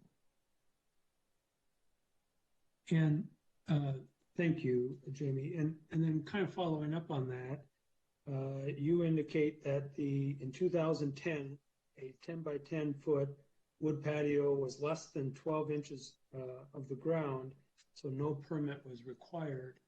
Is that the same deck as that we're talking about now? Yes, Madam Chair, members of the board, that is the same deck. When I talked with Joe about that, Joe happened to be out on site, and it was like 11.45 inches or 11 and a half inches off the ground at this point, and he was worried that once they start bringing up that elevation, they may not be able to have it less than 12 inches off the ground. So we thought we would just clean it all up at one time so that we're not having issues down the road. Okay, so that's a future proposal, not a current issue. Correct. Okay. And then, go ahead, sorry. Yeah, Dennis, sorry, I will clarify that. The 10 by 10 deck that Jamie's talking about, it is existing. And it by definition, if my understanding is correct, by your definition, anything less than 12 inches is considered a patio, not a deck. On the that south side of the deck, it is so close to 12 inches that when Jamie and I talked, we wanted to have this part of the existing conditions, because although it didn't have a permit under the rule of being a patio, I believe over time it is now under your definition a deck. I mean, I can't say that it is a patio anymore. That it is over 12 inches. So it is an existing condition that the homeowners have no, they didn't put it there. They bought it like this. And so we're addressing this issue at the same time. Okay. And then a question, Joe, probably for you. As you get 4 more feet of height in the basement, is that just a tall ceiling, or is there some other way you're restructuring internally in the building? I can answer that in partial as best I can. So yes, there will be a higher ceiling, meaning we're not going to be trying to raise the floor up 4 more feet. We're adding ceiling height. With a grain of salt, take that comment, because in that ceiling structure will require, I'll say, an amount of additional structure to hold the house and make sure that it still functions structurally sound. Now, I can't answer that in full because we have not pursued a finalized structural engineer's report, because we don't know if this is even something that's going to be passed. That's a lot of time and effort into something we don't even know if we can do yet or not. But yes, if you see what's on your screen here, there are photos of, or a photo of the side property. I believe there was additional information, Jamie, that I sent showing the exterior. I don't know if that's scrolling down or not. Kind of showing, yeah, there we go. Because you're modifying the look on the lake side to be more in tune with the rest of the neighbors, homeowners recognize this, that they don't want it to look like a big barn out there. So let's add a little emphasis on the windows and maybe the roof structure, not any taller, but just doing fake dormers or some sort of a facade that is contingent with the rest of the surrounding area. So yes, ceiling height, and then a slight modification to the facade. Okay, thank you. And I have a few more questions, so thank you for your patience. The next question I have is, we have 37% impervious area, and I get that putting on a front porch or stoop doesn't technically increase the impervious surface, but allowing more construction when we have a high impervious surface at least seems to me to be somewhat counter to the ordinances. Did you look at opportunities to reduce impervious surfaces on this property? And I will answer that, Dennis. Thank you for the question. So I wanted to quick clarify something else. The stoop already exists, and what I wanted Jamie to add the verbiage in there, because what I didn't want to be misunderstood was that when we raise that foundation, if we're allowed to raise that foundation 4 feet, the stoop has to come with it.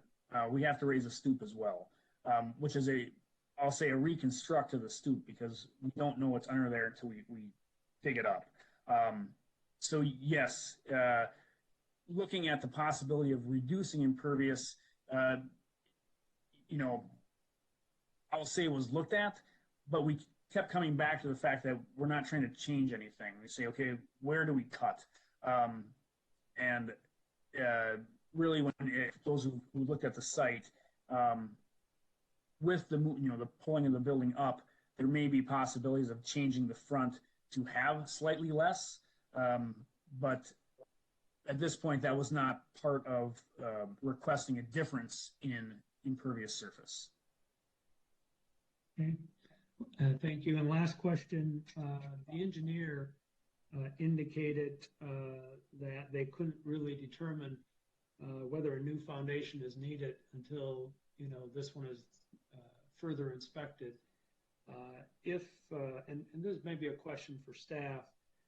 So if they discover that a new foundation is needed later, is that covered under this variance request, or do they have to come back with a separate variance request? I would say that I think we could cover the foundation, but not the rebuilding of the entire home, would be my thoughts on that, Madam Chair, members of the board. So if they lift it and they determine that the foundation won't hold, then yes, they could do that under this variance, but definitely not, rebuild the entire structure like we have seen, with some issues that we've ran into in the past. So that's a good question. Thanks. And Madam Chair, members of the board, I'll add a little bit to that. You're correct, Jamie, in what your assumption. In talking with the structural engineer, the foundation wall closest to the road is really the one in question. Because it's a walkout condition. It's called we have weight in different spots. So you have ground all the way around the building. You have constant pressure pushing on all 4 sides. In this case, you really only have pressure pushing on one. By raising it up, it increases that pressure on the one side but not the other. So the reasoning or the ability to replace the entire foundation would actually go away, because the only wall that's really in need of potentially change is that front one. Now, one of the avenues we pursued looking into in preliminary design was that the foundation that's there now is functioning just fine. There's not a need for replacement. It would just be a matter of how is it being reinforced from the inside or the outside once more ground levels put on. Again, that's a technical change. I shouldn't say change. It's a technical structural analysis that happens once we can actually dig into it and find out what the existing structure is. Again, if this is allowed, that's our next step. That's with the homeowner and structural engineer. There wouldn't be a need to replace the entire foundation. Just how is the foundation that we're adding, how's it need to be reinforced? So I do want to make sure that that's understood, that at this point there's not a need for a foundation replacement in full. Okay, thank you. And just to clarify, I think one of the reasons why that question is coming up is recently we've had experienced where people came and asked for something similar to doing something with their home, and then once they dug into it, found that the foundation wasn't as good as they thought. And so then they replaced the foundation, and then they said, well, as long as we're replacing the foundation, let's expand it, or let's tear down the rest of the house and build a brand new house. And so we're just trying to make that real clear that, you know, if that would occur, you'd need to come back, you know, to ask for a different change. It isn't kind of a rubber stamp for whatever you want to do once you get the permit. But I'm sure you understand that as a contractor. Madam Chair, thank you for that clarification. And yes, I can see your guys' as a board of frustration from that standpoint. Absolutely. I mean, if the ability was, we're looking into it and we find that the foundation is crumbling, falling apart, the house can't stand if we walk into it, that's a different situation. Really, we're trying to add to the structure, reinforce it correctly, and move on with life. We're not trying to add or expand outwardly, like making the footprint bigger. That is understood from our standpoint, but thank you. Yeah. All right, thank you. Other questions or comments from other board members? Are we ready for a motion to close the public hearing? Madam Chair, I thank you all for your patience. I was looking at the pictures. I still don't see, and I didn't remember seeing it from my site visit. Maybe I'm just not up on what a stoop is. I know what I think it is, but I don't see it on the pictures on this house. Could somebody point out where it is? Sure. So let me step back. You had mentioned also that there was 3 decks on the survey. From the photos, you can see the one on the north side where the air conditioner is right there does not exist. I don't know by definition if the surveyor just had steps there or was something else at the time, but the term deck there does not apply. The deck on the lake side does exist. You can see that there in the photos.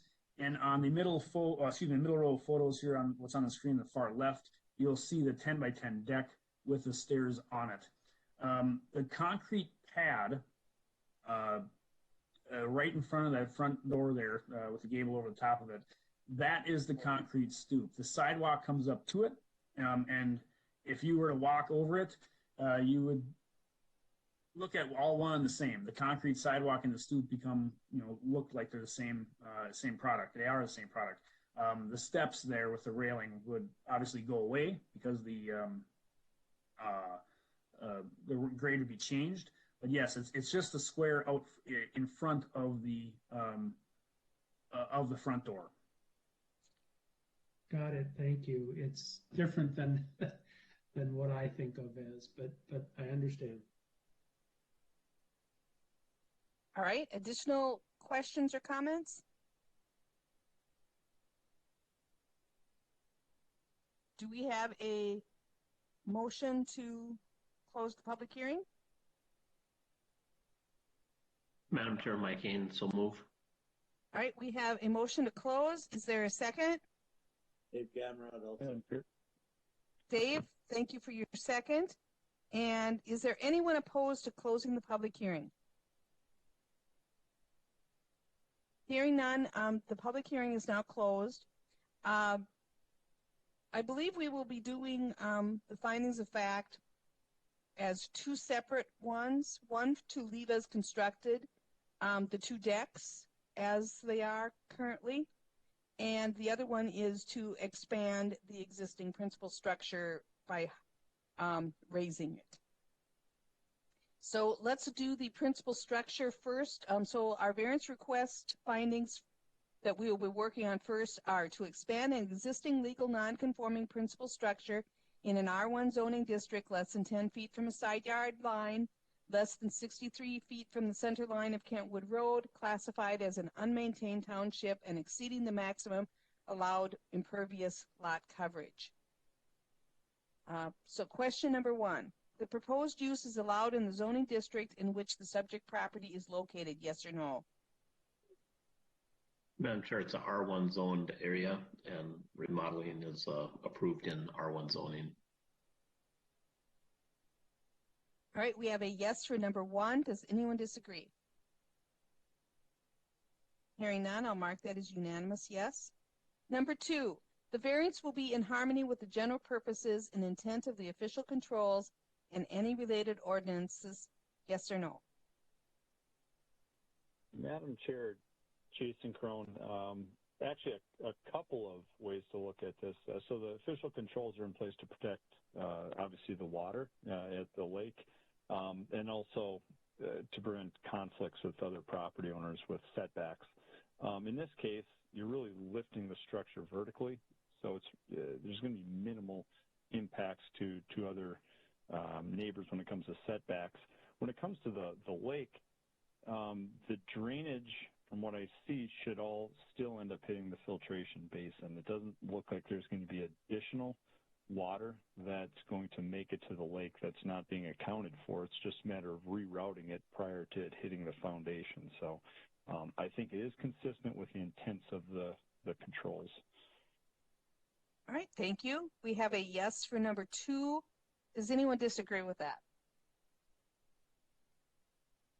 Hearing none, I'll mark that as unanimous yes. Number 3, the variance will be consistent with the comprehensive plan.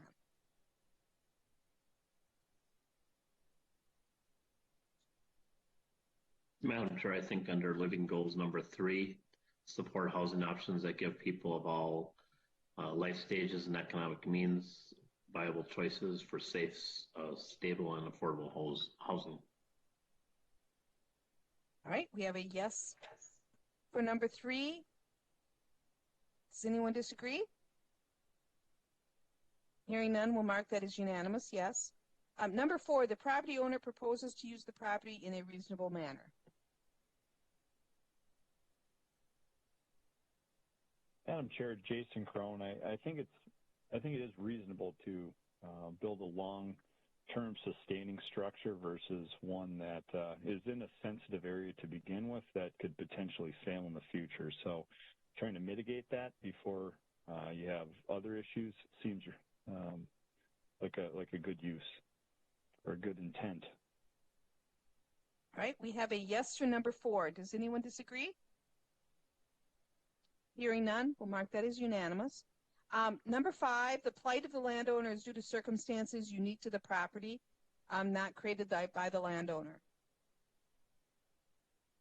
Madam Chair, Mike Hayden, I believe that the property owner purchased the property. It was at its current elevation. Over the course of time, it developed these issues, and now they're going to correct those issues. All right, so we have a yes for number 5. Anyone disagree with that? Hearing none, we'll mark that as unanimous yes. Number 6, the variance if granted maintains the essential character of the locality. Madam Chair, Dennis Gregory, the variance, if approved, would not change the character of the locality.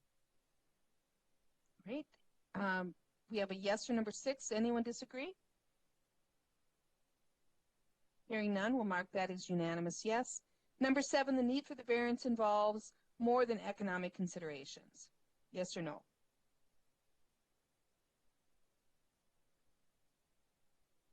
Madam Chair, economics wasn't mentioned, and it seems the primary purpose is water diversion. So it is not the key factor. All right, we have a yes for number 7. Anyone disagree?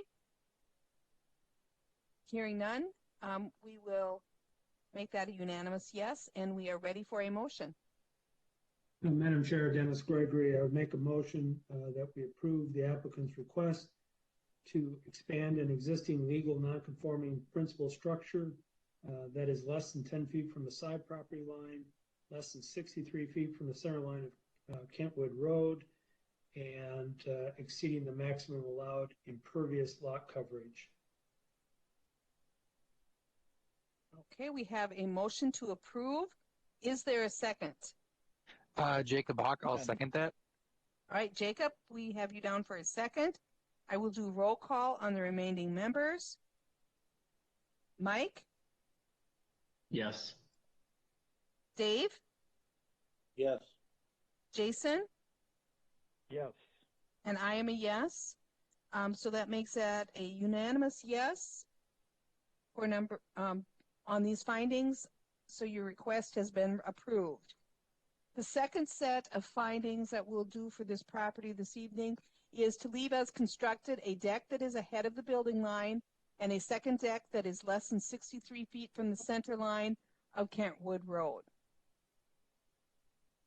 And this is an after the fact. So the questions are slightly different, but follow the same basic train of thought. Number one, is the proposed use allowed in the zoning district in which the subject property is located, yes or no? Madam Chair, it is a R1 zone and decks are allowed in R1 zoned area. All right, we have a yes for number one. Does anyone disagree with yes for number one? We'll make that unanimous, yes. Number two, is the variance in harmony with the general purposes and intent of the official controls?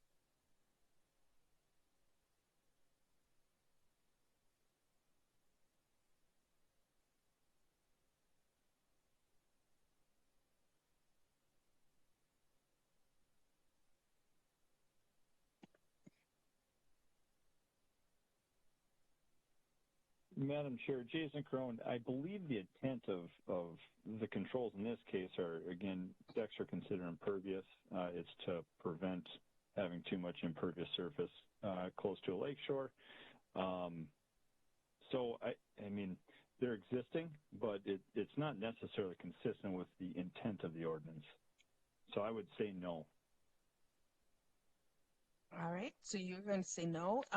Is there any other comments or discussion on number two?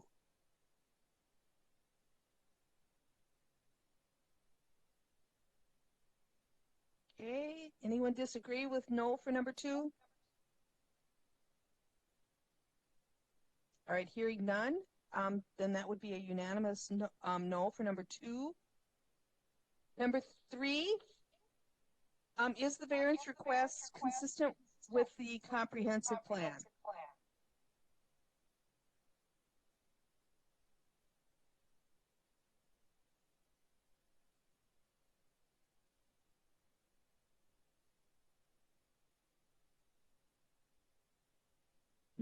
Madam Chair, I'm going to say that this property, yes, it does fall under Lakeshore Living Policies. It's discouraging or encouraging shoreline protection and restoration methods such as vegetative buffers. Again, this is an existing property that they're inheriting. There is a catch basin, in essence, to try to resolve some of the maybe past sins of building a house in that location in the manner in which it was. And so also under the Lakeshore Living Policies, expanding mitigation requirements for projects requesting to vary from lake setbacks to preserve the environment and reduce erosion and enhance the water quality. Again, the catch basin, in my opinion, the way the property set up offsets these decks in this case, and that was something that was done in the past. All right, so you're going to say it is consistent with the comprehensive plan? Yes, it is. All right. Because of what exists on the rest of the property. Without that catch basin, it would not be, but with it, it is. All right. So we have a yes for number three. Does anyone disagree with yes for number three? So hearing none, we have a unanimous yes for number three. Madam Chair? Yes? If I may, Dennis Gregory, you know, I was trying to think through our answer to number two and wasn't quick enough to chime in. And now as we're talking about number three, the question number three, I would agree with Jason's comments about, you know, this property is set up to take care of the water. We have a deck that was built in 1975, if I have it right. You know, one of the after the fact, I don't have it right in front of me, is that benefit piece. And so here's a deck that's been on there for 45 years. I was troubled by the front deck of 10 by 10 and would like to see the applicants keep that as a patio versus a deck. But I'm troubled with our unanimous no to number 2. So I just wanted to make that comment. All right. Let's, if this works for you, Dennis, and for the rest of the board, let's finish answering number 3. And then maybe we can have additional discussion on number 2 and reconsider question number 2. Because I would agree with Dennis's comments. You know, after our discussion for number 3, it kind of makes me rethink number 2. Number 3, we have a yes from one person on number 3. Is everyone in favor? Is there anyone that is not in favor of yes for number 3? All right, I will mark number 3 as a unanimous yes. We will return to number 2 for some additional discussion. I think Jason had the initial comment on that. Jason, is your statement for number 2 was a no? Are you still a no for number 2? Well, and to that point, I mean, it depends on how you look at it, right? You could argue both ways. Do I have a problem with the deck? No, I don't, because it's existing, and I really don't think I don't think it makes sense. You're not gaining much by removing the deck in this case. But if I look at why the ordinance was put in place, that was my answer for no. I mean, it was to prevent impervious, to keep it from going over that 33% mark. But again, it's existing, so I'm fine doing whatever. I think Dennis makes a great point. I can go either way on this one. Well, what I think we'll do is, just because this question's been kind of tossed back and forth, I think we'll do a roll call on this question, just to make sure that we are, all in agreement Madam with Chair. whatever our individual answers are. Yes. Madam Chair, could we maybe ask the contractor if it's possible when they raise it up to do just a concrete patio versus a deck in the front? Go ahead, Mr. Voss, if you want to, or Mr. Sand, if you want to comment to that. Tom Sand. I think it's very reasonable to make that into a. It would probably be pavers.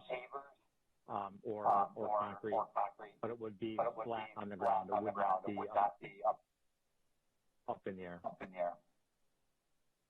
Madam Chair, members of the board, thanks for that comment.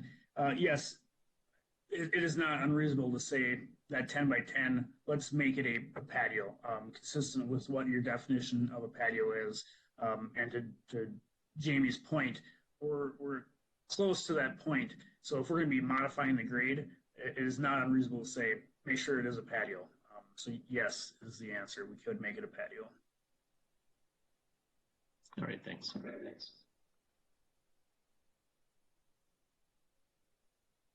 Madam Chair, you're on mute. Thank you. When we come down to making a motion, that could be a consideration for someone that is adding conditions to the motion, to clarify that. So on number 2, I will vote yes if we are considering making that a patio and not a deck. So right now we have, Jason said he could go either way. So do you want a yes or a no mark down for you, Jason? I started with a no. I better stay with a no. Okay, so you're going to stay with no. With the condition that we make that a patio, I will say yes on number 2. Let's do a roll call. Dennis? Yes, with the condition. Mike? Yes, as well. Dave?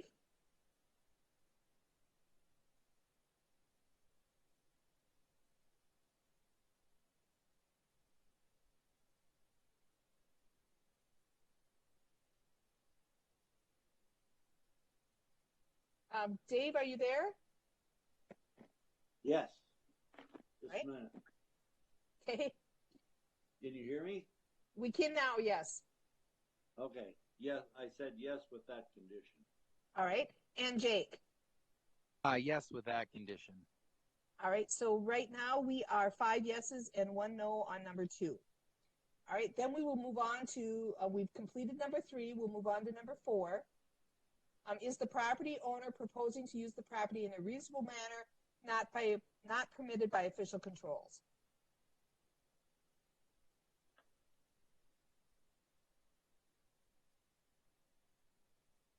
Madam Chair. Madam Dennis Chair. Greg. See, I heard 2 All voices. you, Dennis. All you, Dennis. I talk too much the way to.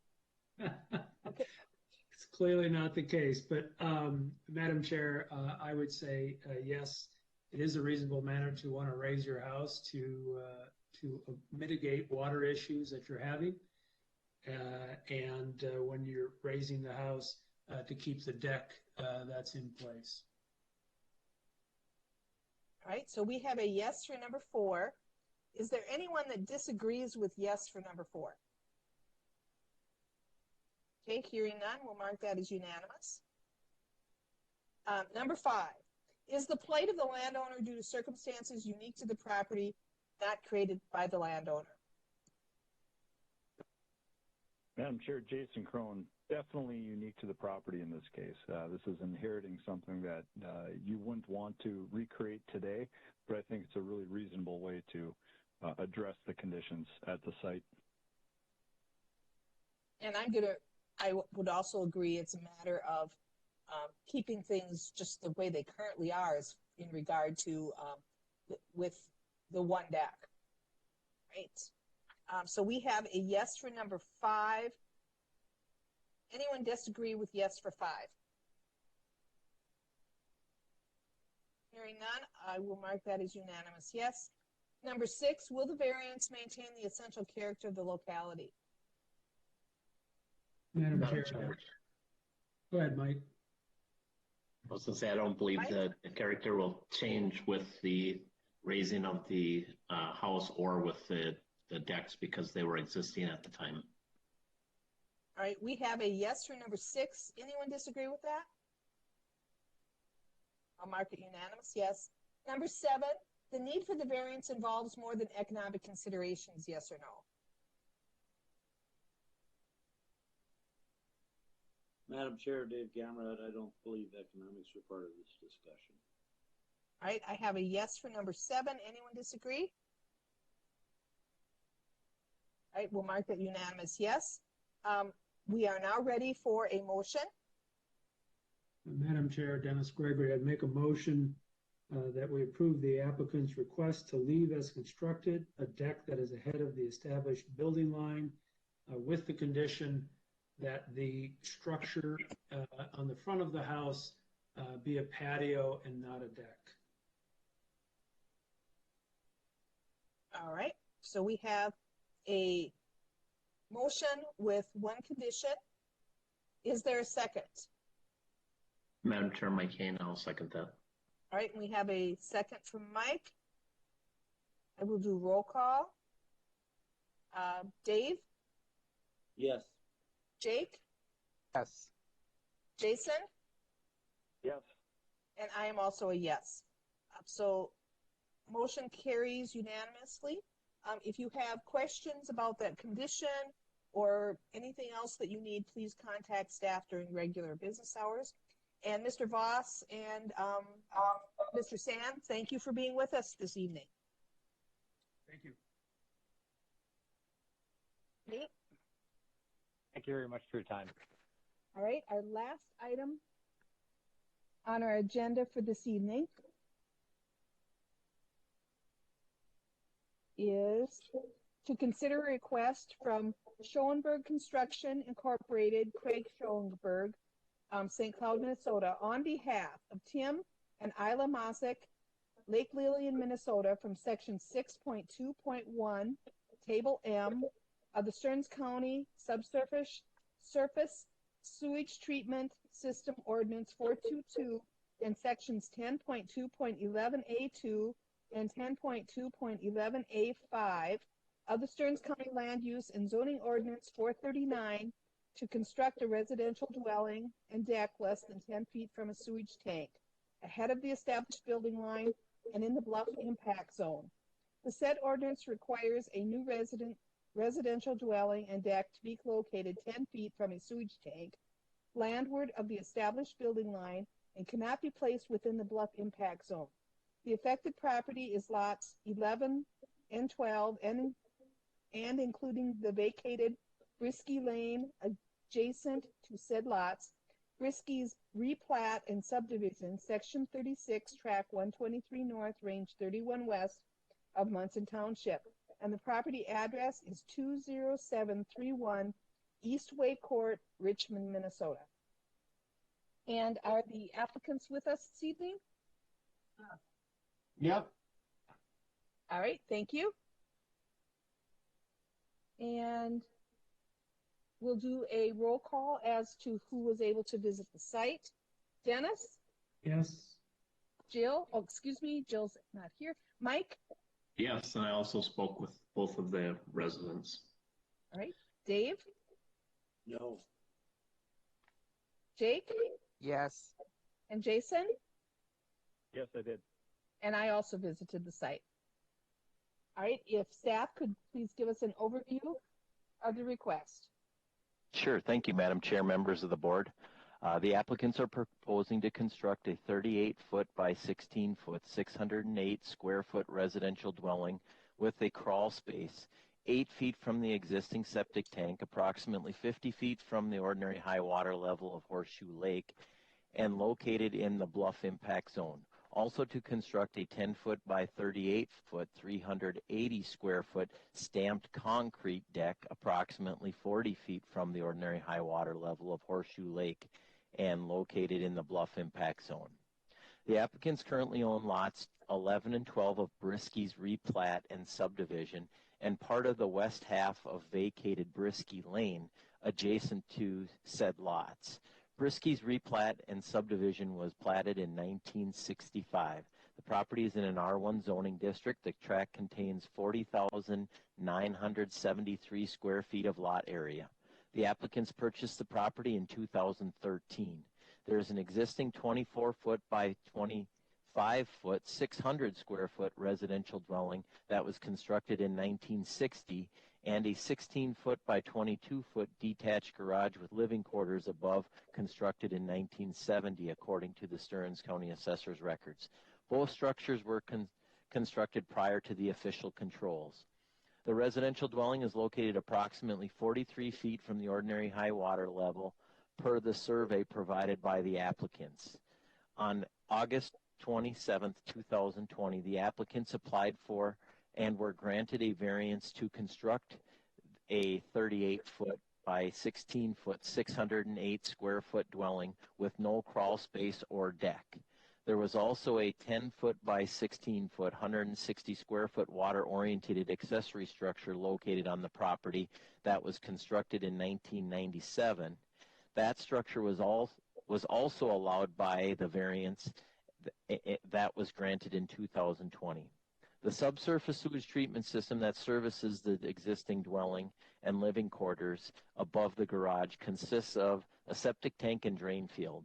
The system was installed in 1992 and certified compliant in 2020. The property is in the Shoreland Overlay District of Horseshoe Lake, which is classified recreational development.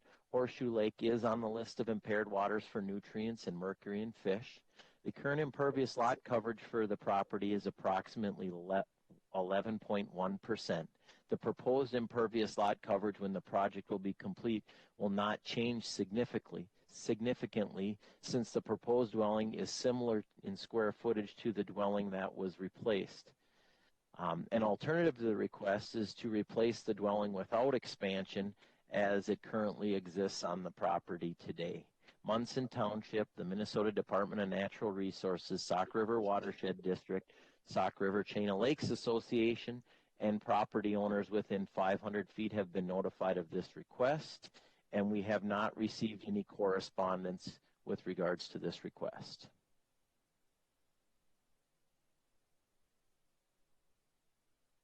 Okay, thank you.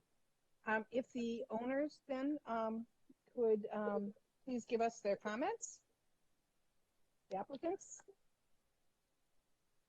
We are looking to this a year-round home.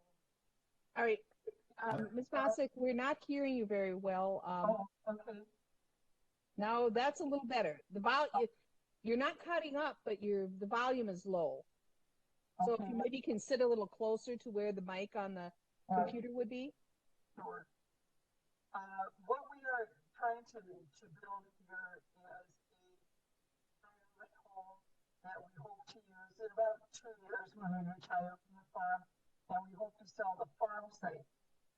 So at that point in time, we would like not only to make it a cabin, but to make it handicap accessible, so that when you get out of the car to get into the house, it's handicap accessible, or to get onto that raised deck.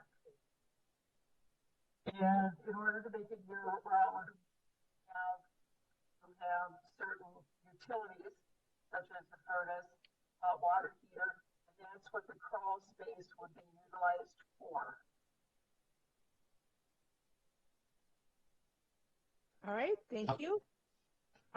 Does the Mr. Schoenberg, the construction management, have comments that they'd like to share with us? Yes. Good evening, Madam Chair and board members. Thank you for considering our variance request. I'm having a hard time hearing you, Isla, there, but pretty much the size and the look of the front of the new cabin from the finished floor up is similar to or pretty much the same as the previously approved variance from last year. Other than, yes, we have added a crawl space and the front patio, which evolved during the design process. We, completed the drawing and added the crawl space for the construction aspect of it for a duct heating system and air conditioning system, putting the water heater down there and access to the utilities that wouldn't be accessible with a slab-on-grade type construction. The crawl space elevation will be set at 1096, which is 8 feet over the ordinary high water mark of 1087.5 or 1088, which meets the RFP elevation standards that Minnesota has adopted. We're also asking for the handicap access, as Isla was mentioning there, for entry into the new cabin. You can see the driveway elevations, like about 1100, which is where the finished floor is at, in which case they'll be able to access the new cabin versus taking upwards of 12 steps down to the of the old cabin, which I think was considered at where the height of it was going to be built as far as the slab-on-grade construction goes in that respect. So sidewalk around the cabin there, the curved sidewalks you see leads to the patio on the lake side that is also going to be at the same elevation as the finished floor. Again, same thing for handicap access for them and future access into that cabin. So, and then the distance to the existing septic tank, the plan is to move that, I believe, to the top of the hill, in maybe the next phase, in which would probably and create better access to their garage. So. Okay. Okay, thank you. Mm-hmm. Now, board members, if you have any questions for either staff or the applicants.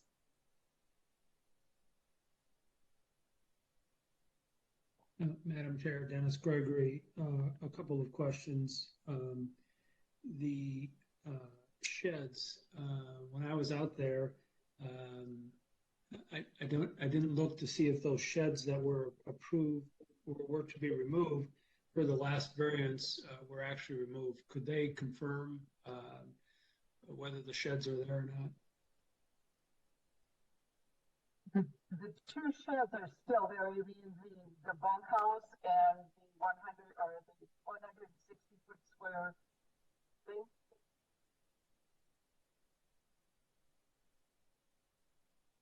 Are those the buildings that you're talking about? Okay, thank you for that clarification, but those would then plan to be removed before construction of the new building would be completed?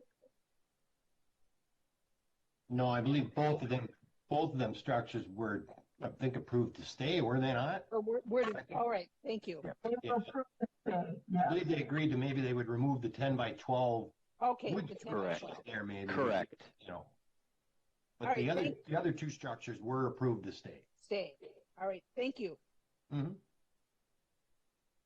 So there was a lot of volume there. So it's just one structure that's being removed, Jamie? Is that what we're saying? Madam Chair, members of the board, so a variance was granted to leave the 10 by 16. Right. And the existing garage was permitted to be there. There was just a 10 by 12 wood shed that was required to be removed as part of the last variance that they had.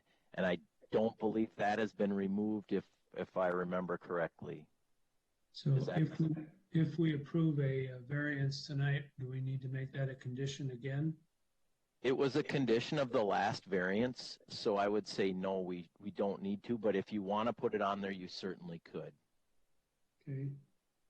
Then the next question I have is, it looks like, as you were going through this, as if the house were still there, but I think it's removed, is it not, at this point?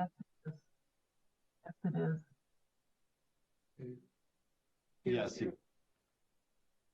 Yes, the existing cabin's been torn down. Very good. And then, so just a comment, you know, I understand lots of reasons for wanting to put this particular residence where it was last time on the first request. The reason I voted yes is that we weren't really changing anything. We were basically replacing the cabin. Now we're putting an entire patio around. And I have a particular interest in preserving bluffs, and I don't think that this accomplishes that. And so I'm not in favor of this kind of a change. There's plenty of property on top of the bluff to put this type of a structure, which could be handicap accessible. And I think it's unfortunate that we approved a variance and then now we're back with another variance that expands the plans from the original variance. So that's my comment. Well, and in my response to that, I guess I would think that, and I see what you're saying, Dennis, they are backing up. The new cabin is not quite the same depth as the existing cabin was. So actually the front line of the patio there, the 10 feet out, will be at about the same location of the existing one there. Yeah, and I think there was some misunderstanding about some kind of slab on grade construction being down low at the same height of the existing cabin, which was, you know, quite low on the ground, and it could not have even been done that way. A person would not have been able to build a slab on grade cabin down at the level that the old cabin was at, just based off the elevation change there. You know what I mean? The old cabin, you came in the back door and walked down, I gotta say, at least 10 steps till you got to the floor there, and you couldn't with water, you just couldn't build it that way. You just have to lift that cabin up in the air and get that floor back up to the the height, and so the crawl space floor will actually be a little bit higher than the old floor of the existing cabin. Does that make sense what I'm saying there? Yeah, and Craig, thank you for that additional comments. I'm not really concerned with the crawl space. My concern is with the additional structures outside of the cabin. Mm-hmm. Yep. Okay, additional questions from board members? Well, Madam Chair, go ahead. Go ahead. I had the same. Yeah, thanks, Dave. I had the same concerns as Dennis looking at the patio, and it's really the patio is great. It's just that the proximity to the bluff and the water line. I don't know if anyone is familiar with the history of that area, but if you go to the properties directly to the north, there was some erosion issues in the past, 15 years, in where some of the hillsides collapsed. So it is a sensitive area, and so that's my concern too. Is the patio size? I realize it's maybe a minimal expansion when you look at the overall property, but due to where it's at, the proximity of the water, there's challenges there. I personally could maybe deal with some of those and deal with the patio. I get it. You want to have a patio when you're by the house, but somehow to deal with that water and runoff with buffers and something would have to be done if I was to live with that patio the way that it is today, just knowing the sensitivity of the area. Madam Chair, Go ahead, Dave. with this change, to me, it looks like they're going to have to bring in a bunch of fill. Is there an estimate of how many yards of fill they would have to bring in to do this change? No, I guess we really don't need to add more fill again because the crawl space is taking up that space of the whole cabin.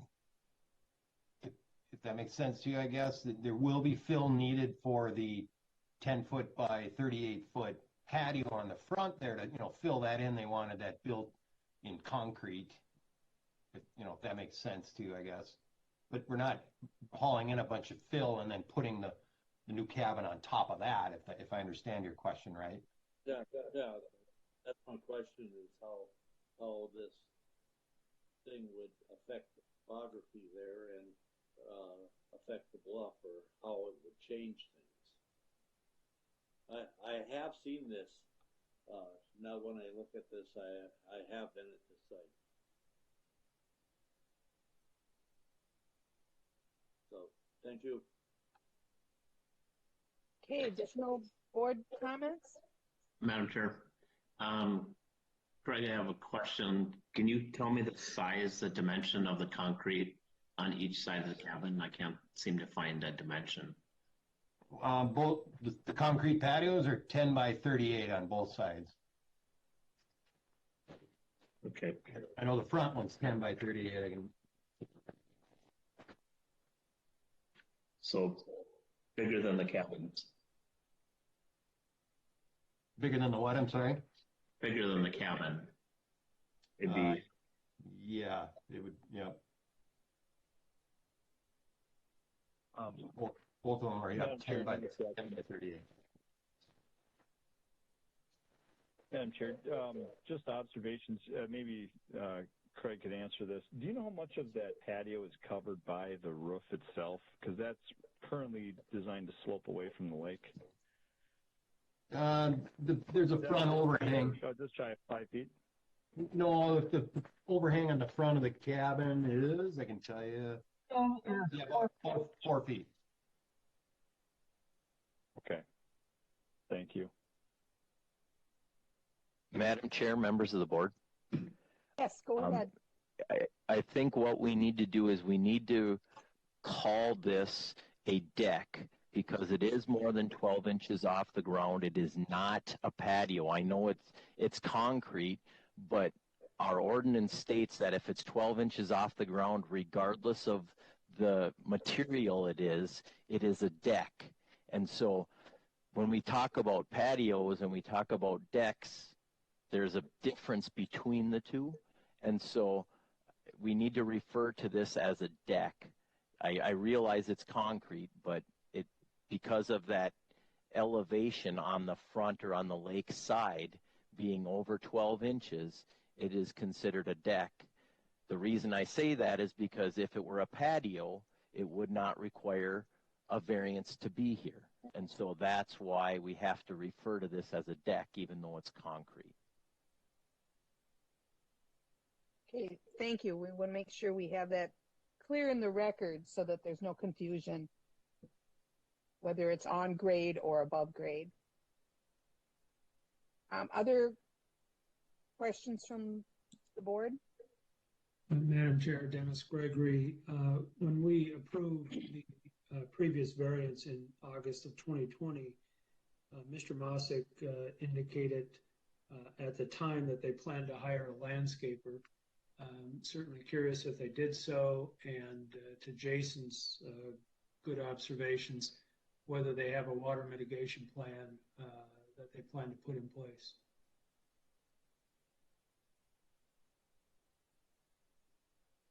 if the applicant wants to comment on that, or the construction person.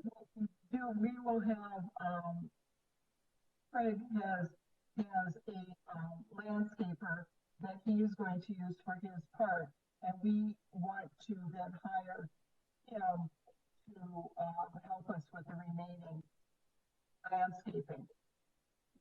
Yes, we've talked to Brian from Supreme Lawn and Landscaping about possibly creating a retaining wall on the back side there, doing other water drainage stuff. We're just taking it one phase at a time, obviously, to see if this part gets approved and we can proceed forward. But yes, they definitely have to do some landscaping around there, and will.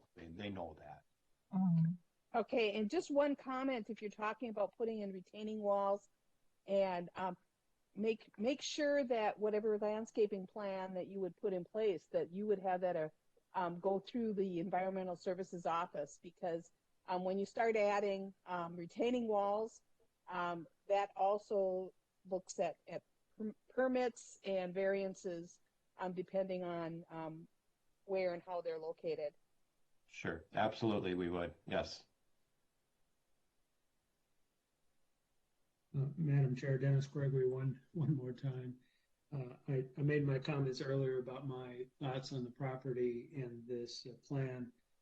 I would add to those comments that if the majority of the board feels that this is an application that we should approve, I would think that a condition would be an engineered stormwater plan.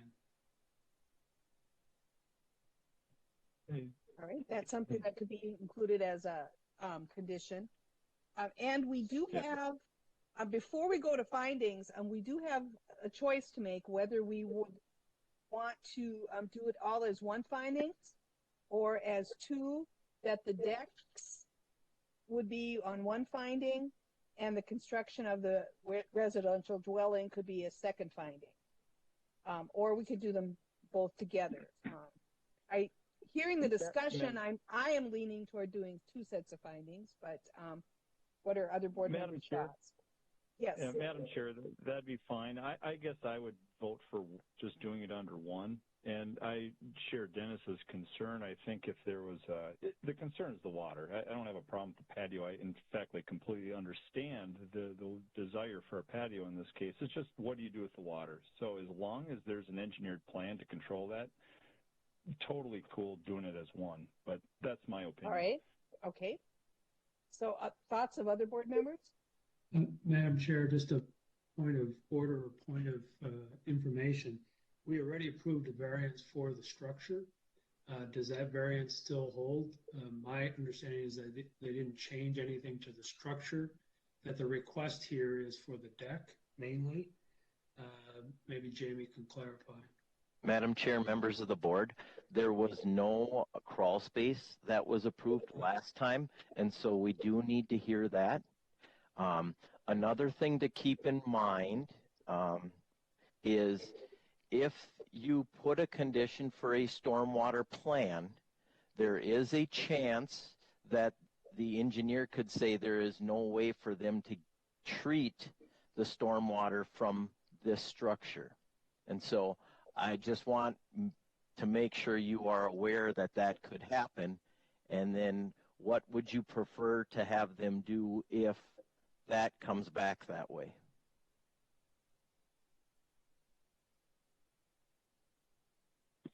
Because if it's if you guys make it a condition, and the condition is that they have a stormwater plan done, and the engineer they hire comes back and says there's nowhere for us to put any of that stormwater because they are, they're just outside of the floodplain with the structure, and it could certainly come back with that there is no option.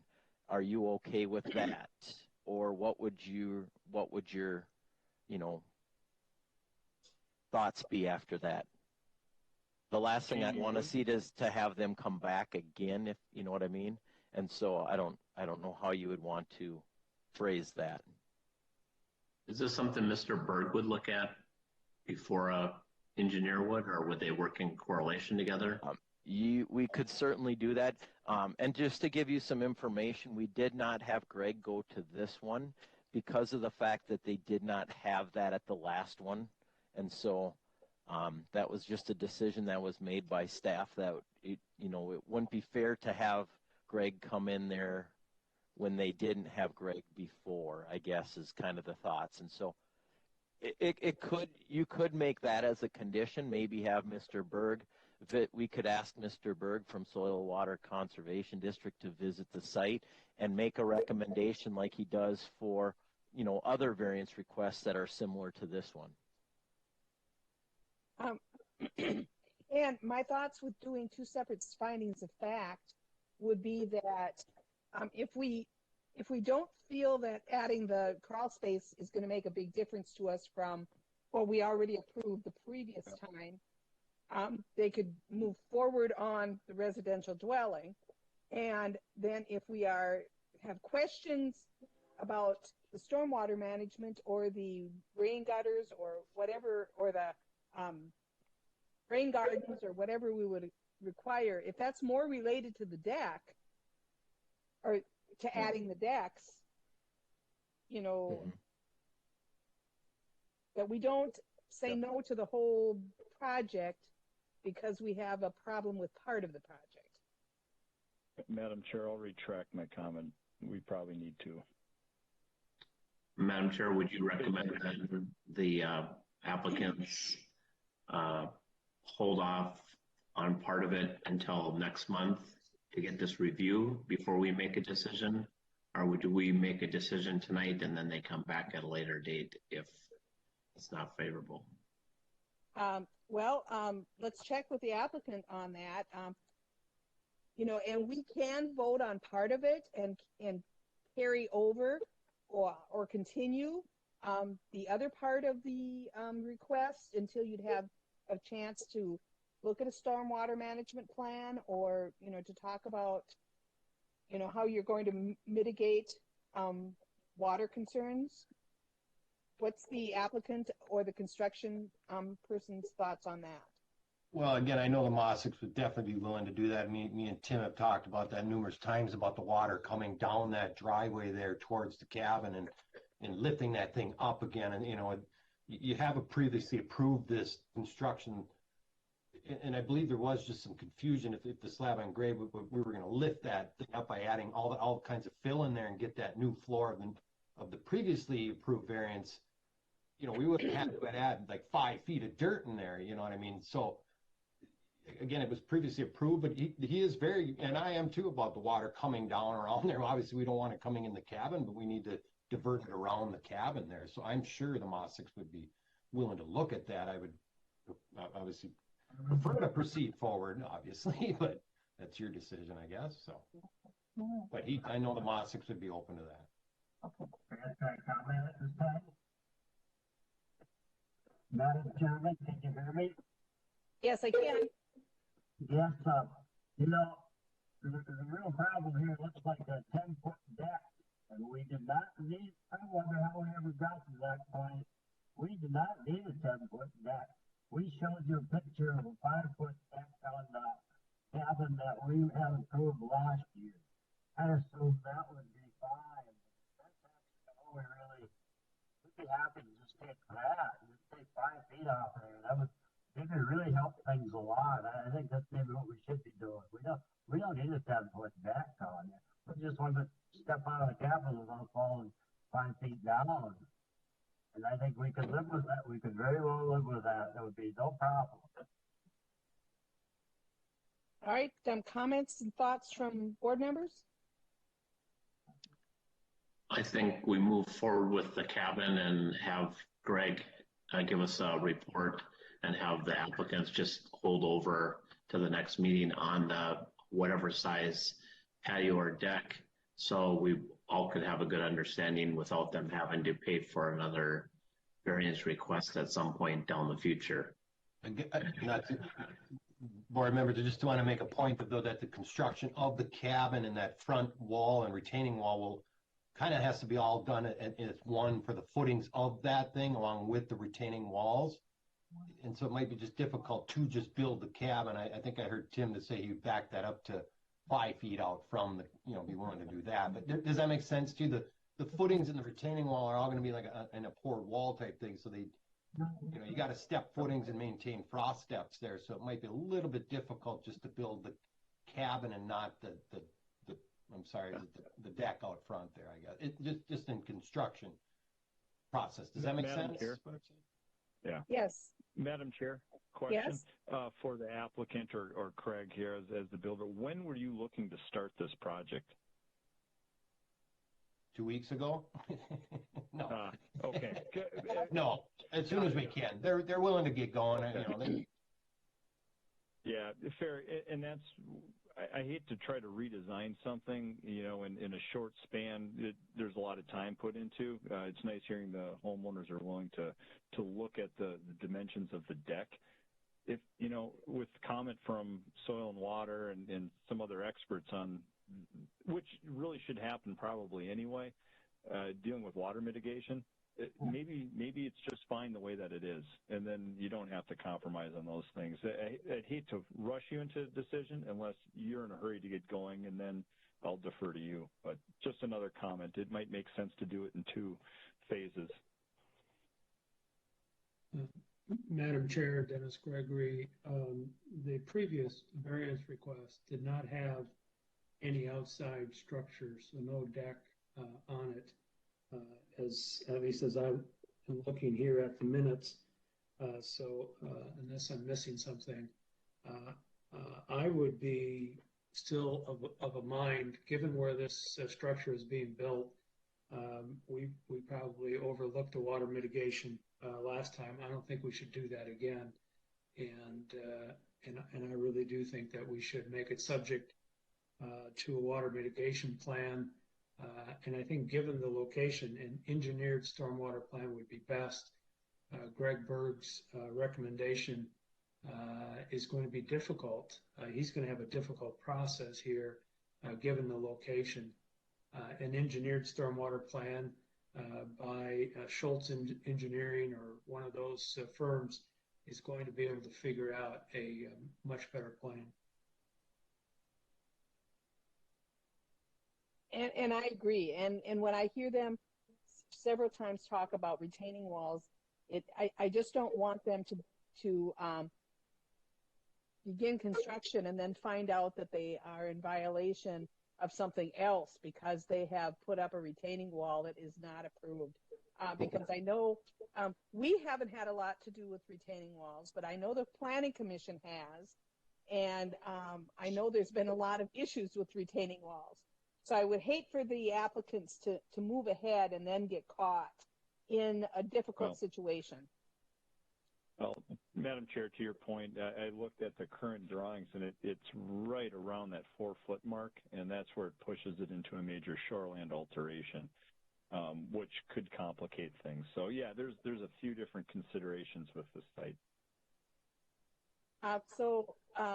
If the applicants would be amenable to it, I would suggest then that we continue this application, or do it in 2 separate ones and vote on the dwelling separate from the deck. Madam Chair, the contractor has stated that that's not going to help them. Okay. They need this as one move forward. So I think if we move forward tonight, they make a condition, as Mr. Gregory had said, about having an engineer plan as a part of it. I would feel comfortable if they need to move forward tonight. If they have time and want to do some research and bring it to the next meeting, I would be okay with that as well. All right. So as far as the applicant, which would you prefer us to do? Vote on it this evening, or continue it until you've had an opportunity to put a stormwater management plan together? We'd be glad to do the water management. I'm not able to understand.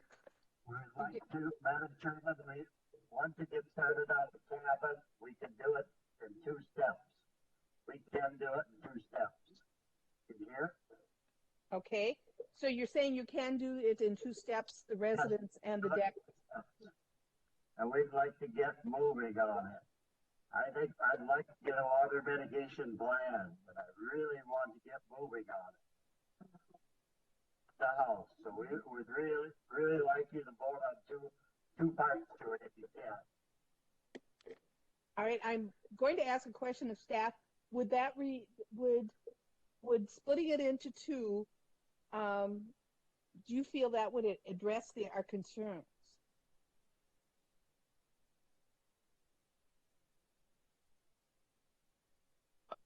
I think that might be a good question for Mr. Schoenberg. I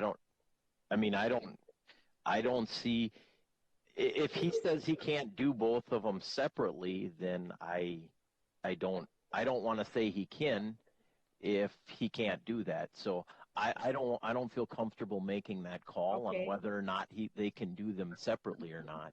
I guess you can hear both of them, and maybe you want to continue the deck and grant, if you're looking at granting the home and want to continue the deck, that would be an option to split it that way. But as far as can they both be done together at the same, at separate times, I don't know if, the construction process can be done separately. From what Mr. Schoenberg has said already, it may be challenging to do that. Well, then an option for us this evening would be to vote on them both separately. If we would approve one and continue one, then it would be up to the Mosiks and their contractor whether they could begin or not. Well, in response to, thank you for, Madam Chair, but like Jamie's saying, it can be done, I guess, if the Mosiks are willing to change that deck to a real deck, a real, plastic deck they are these days, and do away with the concrete patio. The difficulty is the site itself, as you all know, and it's, the grade there drops off so much. So if you construct that cabin, and then now you got to try and get around that cabin down by the lake there, or even on the side driveway to dig that out. And if it was approved, anything can be done, but it would be a little more costly to achieve the concrete patio side of it, if that makes sense. Now, again, if they're willing to switch that to a 5-foot, wood frame deck with some post footings there, down and do away with then that would be a lot simpler to do it in a two-phase type thing, if in construction terms, if that makes sense. Yep. Well, I think one of our options would be to vote on the dwelling and then vote on the deck separately, and vote on or continue the deck separately, and then let the Mosiks make a decision on how they want to proceed.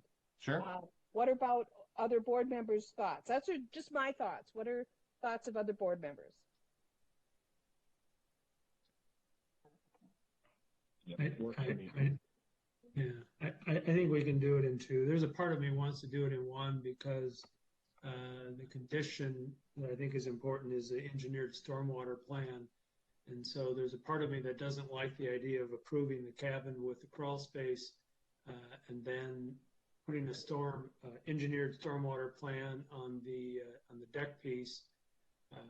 But I'm fine with that. If that's. And I agree with you, Dennis. I have those same concerns, but then I think back to that we already approved, right? The residents, but just without the crawl space. Right. Yeah. So I'm fine. I was just. Yeah, I share your concerns. So what about other? We've heard from 2 members. Now we have 4 other members out there tonight. What are your thoughts? Dave Cameron. Yes, Dave. I would say that for me, I would say that I'd be happier with a plastic deck or a deck that can let water through in a large area instead of like cement, just all the water has to run off, dumped in one spot. So, probably more maintenance and stuff, but sometimes cost pushes pieces of cement around too when it's elevated and stuff. I don't know. I'm not an engineer, so, but I like the idea that when rain hits a deck, it can fall through over a large area rather than be funneled all in one direction.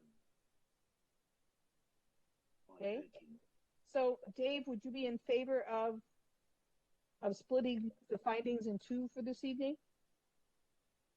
I think I would. I would say that.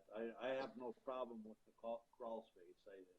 I guess as long as they're not making something that they have to bring lots of dirt in to landscape it around there and retaining walls and all of this type of thing, that it doesn't throw everything out of balance.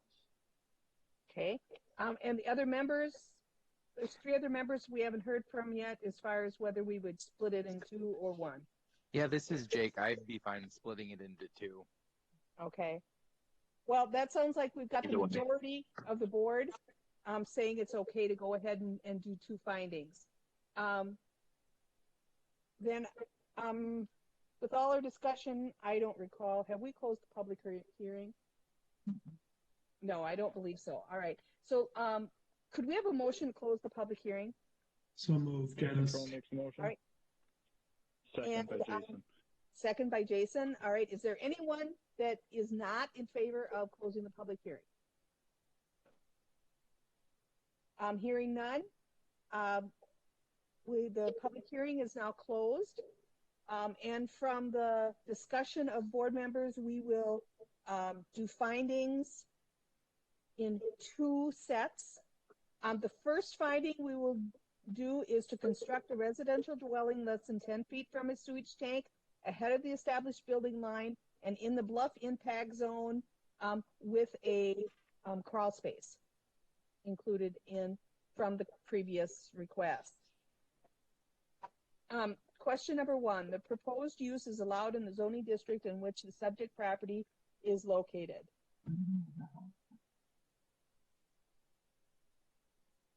Madam Chair, homes are allowed within a residential zoning district.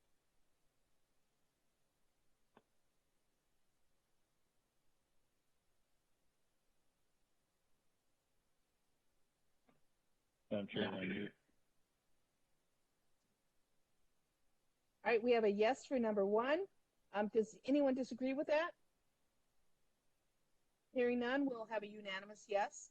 Number two, the variance will be in harmony with the general purposes and intent of the official controls, yes or no?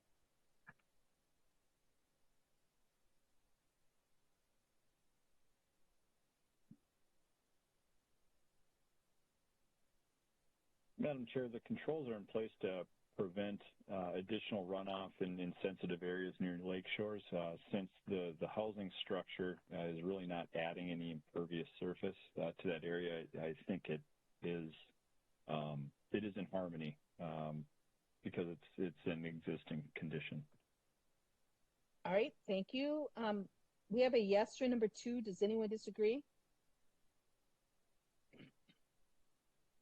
Hearing none, we'll make that unanimous yes.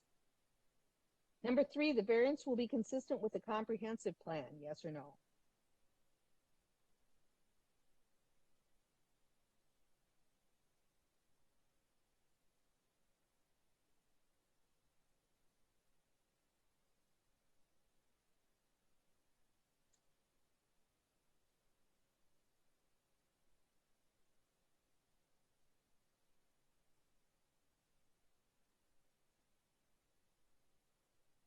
Madam Chair, Dennis Gregory, living goals number three, support housing options that give people in all life stages and all economic means viable choices for safe, stable, and affordable homes.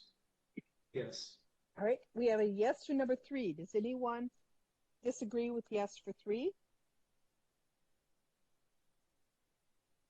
Hearing none, we'll make that a unanimous yes. Question number four, the property owner proposes to use the property in a reasonable manner. Madam Chair, I believe it's reasonable for a homeowner to want to replace the cabin that was there and make it more accessible to their current needs. All right. We have a yes for number four. Anyone disagree with that? Hearing none, we'll mark that as unanimous yes. Number five, the plight of the landowner is due to circumstances unique to the property, not created by the landowner. Madam Chair, I think the location is due to existing buildings and the way the property was developed initially. I think they were starting from scratch. They'd probably do it differently. So it is unique to the property. All right, we have a yes for number 5. Anyone disagree? Okay, hearing none, we'll mark that as unanimous, yes. Number 6, the variance if granted maintains the essential character of the locality.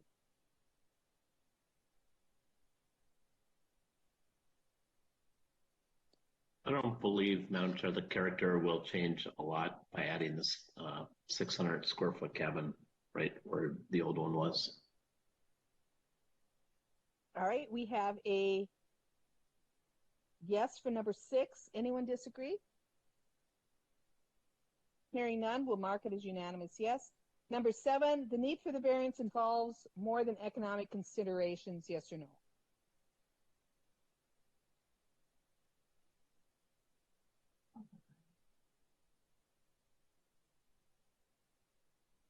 Madam Chair, the economics really weren't discussed. All right, we have a yes for number 7. Anyone disagree? Hearing none, we'll mark that as unanimous yes. We are now ready for a motion. Madam Chair, Dennis Gregory, I'd make a motion that we approve the applicant's request for a variance to construct a residential dwelling less than 10 feet from a sewage tank, ahead of the established building line and in the bluff impact zone. All right, we have a motion to approve. Is there a second? Jason Crone, second. All right, we have a second from Jason. I will do roll call on the remaining members. Mike? Yes. Dave? Yes. Jake? Yes. And I'm also a yes. So motion approved, or motion is approved. Now looking on the second set of findings, which will be in regard to the deck, is it the wish of the board to go ahead and do findings and vote? Or are they inclined to continue this item with the request for a stormwater plan? Madam Chair, Dennis Gregory, I would prefer to go ahead with a vote with a condition for a engineered stormwater plan. All right. So you're making a motion for us to go ahead with these findings. Is there a second on that motion? Second, Mike Kane. Okay. And I think because this one's been a lot of discussion, we'll do a roll call. And this is just a vote to go ahead with findings. Dave? Yeah, I think it Jake? should be a thick deck. Jake? Can you hear me? Nope, I didn't hear you, but. Yes. Yes. Okay, Jason? Yes. And I'm also a yes. So we'll go ahead and do findings, and I'll read the variance request is construct a deck less than 10 feet from a sewage tank ahead of the established building line and in the bluff impact zone. Question number 1. The proposed use is allowed in the zoning district in which the subject property is located. Madam Chair, decks are allowed in a R1 zone district. All right, we have a yes for number 1. Does anyone disagree with that? Hearing none, I'll make that a unanimous yes. The variance will be in harmony with the general purposes and intent of the official controls and any related ordinances, yes or no? Madam Chair, Jason Crone, in the bluff impact zone, the reason that ordinance is in place is to protect obviously water quality and runoff and erosion. And with the proposed condition, it will be in harmony with the intent of that control. All right, we have a yes for number 2, and that is taking in consideration that we put a condition on. Does anyone disagree with yes with the condition? Okay, hearing none, I'll mark that as unanimous yes. Number 3, the variance will be consistent with a comprehensive plan. Yes or no? Madam Chair, Mike Kane, I believe under Lakeshore Living Policies, number 1, to limit the impacts of additional shoreline development by clustering houses away from shoreline using conservation design approach. I believe if we have an engineered stormwater plan, it would fit that policy. All right, we have a yes for number 3. Anyone disagree with that? All right, we'll make it unanimous yes. Number 4, the property owner proposes to use the property in a reasonable manner.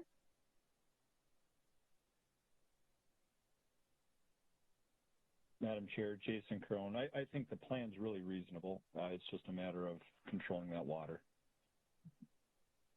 All right, we have a yes for number 4. Anyone disagree? All right, we'll mark that as a unanimous yes. Number 5, the plight of the landowner is due to circumstances unique to the property and created by the landowner. Madam Chair, I think it's totally by the uniqueness of the property and not the landowner himself. All right, we have a yes for number 5. Anyone disagree? I'll mark that as unanimous yes. Number 6, the variance, if granted, maintains the essential character of the locality, yes or no?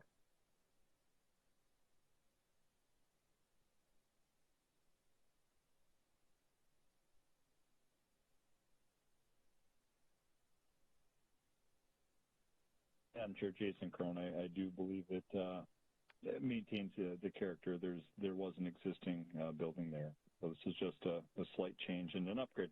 Probably enhance the area. All right, so number 6, we have a yes. Anyone disagree?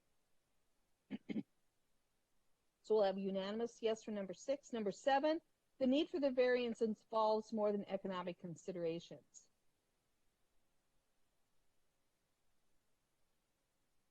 Madam Chair, Dave Gamrod, I believe it does involve more than economic considerations, and I think that I would like to see the landowners look at putting up a conventional deck which would allow the water to infiltrate over a large area and not concentrate the water, unless it can be mitigated that it doesn't affect the lake so much. All right, so you are saying yes to number 7. Anyone disagree with yes for number 7? All right, that will be unanimous yes. Then we're ready for a motion. Madam Chair, Dennis Gregory, assuming that the tear down of the other building is already covered by the previous variance, I won't include it again here.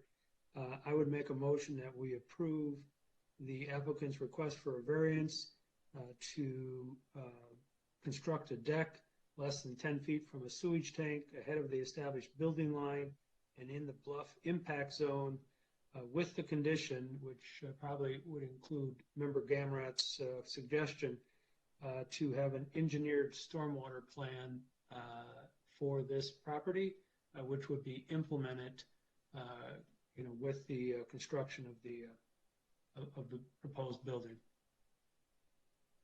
And I am just questioning, though, including what the material used for that deck.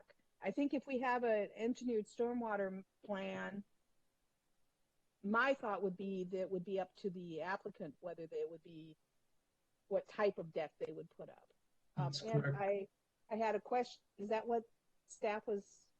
Okay, because staff was kind of notating that we needed to maybe change that a little bit.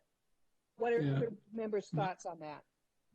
Madam Chair, if I may interject, my motion, I was simply commenting about Dave's suggestion. I was not making it a part of the addition. I was just in an engineered stormwater plan. One of the things that they might do is change the materials on the deck. All right, thank you. Thank you for that clarification. So your condition would be that they have an engineered stormwater plan Correct. And I should have just left it that simple. Okay. All right. Thank you. Do we have a second to that motion? Madam Chair, Mike Kane, I'll second that. All right. And we have a second from Mike.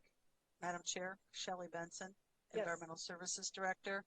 I do want to let you know that I am concerned about having an engineered stormwater plan. I can't guarantee that you can have one. And if you don't get an engineered plan, what do you want to happen? Madam Chair, since I made the motion, I will initially respond. To me, then the applicants would need to come back with a different plan. I don't know for sure whether they can put a 4-foot walkway around the building, which wouldn't need a variance. And so I think at that point, they would need to come back and we would need to hear what the plan is and what the difficulties were. That's acceptable. Okay. Madam Staff is Chair. indicating that would work. Yes, go ahead. I could just add on Mr. Gregory's comment, maybe have Greg at that point take a look at it and make recommendations prior to them coming back as well. Yes, in the event they need to come back, they should be sure to include Right. Greg's comments. Yes. So I will Okay. continue to second the motion that is modified by Mr. Gregory. All right, so our motion is to approve with one condition that they obtain a engineered stormwater plan. All right, we have a motion and a second. I'll do roll call on the remainder. Dave? Yes. Jake? Yes. Jason? Yes. And I also am a yes. So motion carries. And if you have questions, please don't hesitate to reach out to Environmental Services staff during regular business hours via the phone, because it's been a lot of discussion. And if you want very good clarity, they would be able to help you. Thank you for being with us this evening. Thank you. Okay. Does staff have anything additional for us this evening? Madam Chair, just that in July, we will start meeting in person. I am very pleased to hear that. I think in-person meetings give so much more opportunity for the citizens of the county to participate. Okay. Any other questions or comments? And since we're at the end of the meeting, but we're still online, I just have a question for the Mossiks. Are you related to Dale Mossick and Mary French? Oh, can't hear. Tim's first cousin. Oh, okay. All right. Okay, because Dale's my cousin, so I was just wondering with the last name. Okay. All right. Thank you. Oh, All right, thanks. With that, I'll take a motion to adjourn the meeting. So move. All right, so we have a motion. Do we have a second? listen for a change. Instead of bantering everyone. Just listen. I will second that motion. Okay, all in favor? Aye. Aye. All right, thank you. Good Okay, night. and see you all on Thursday. See you Thursday. Thank you. Thank you.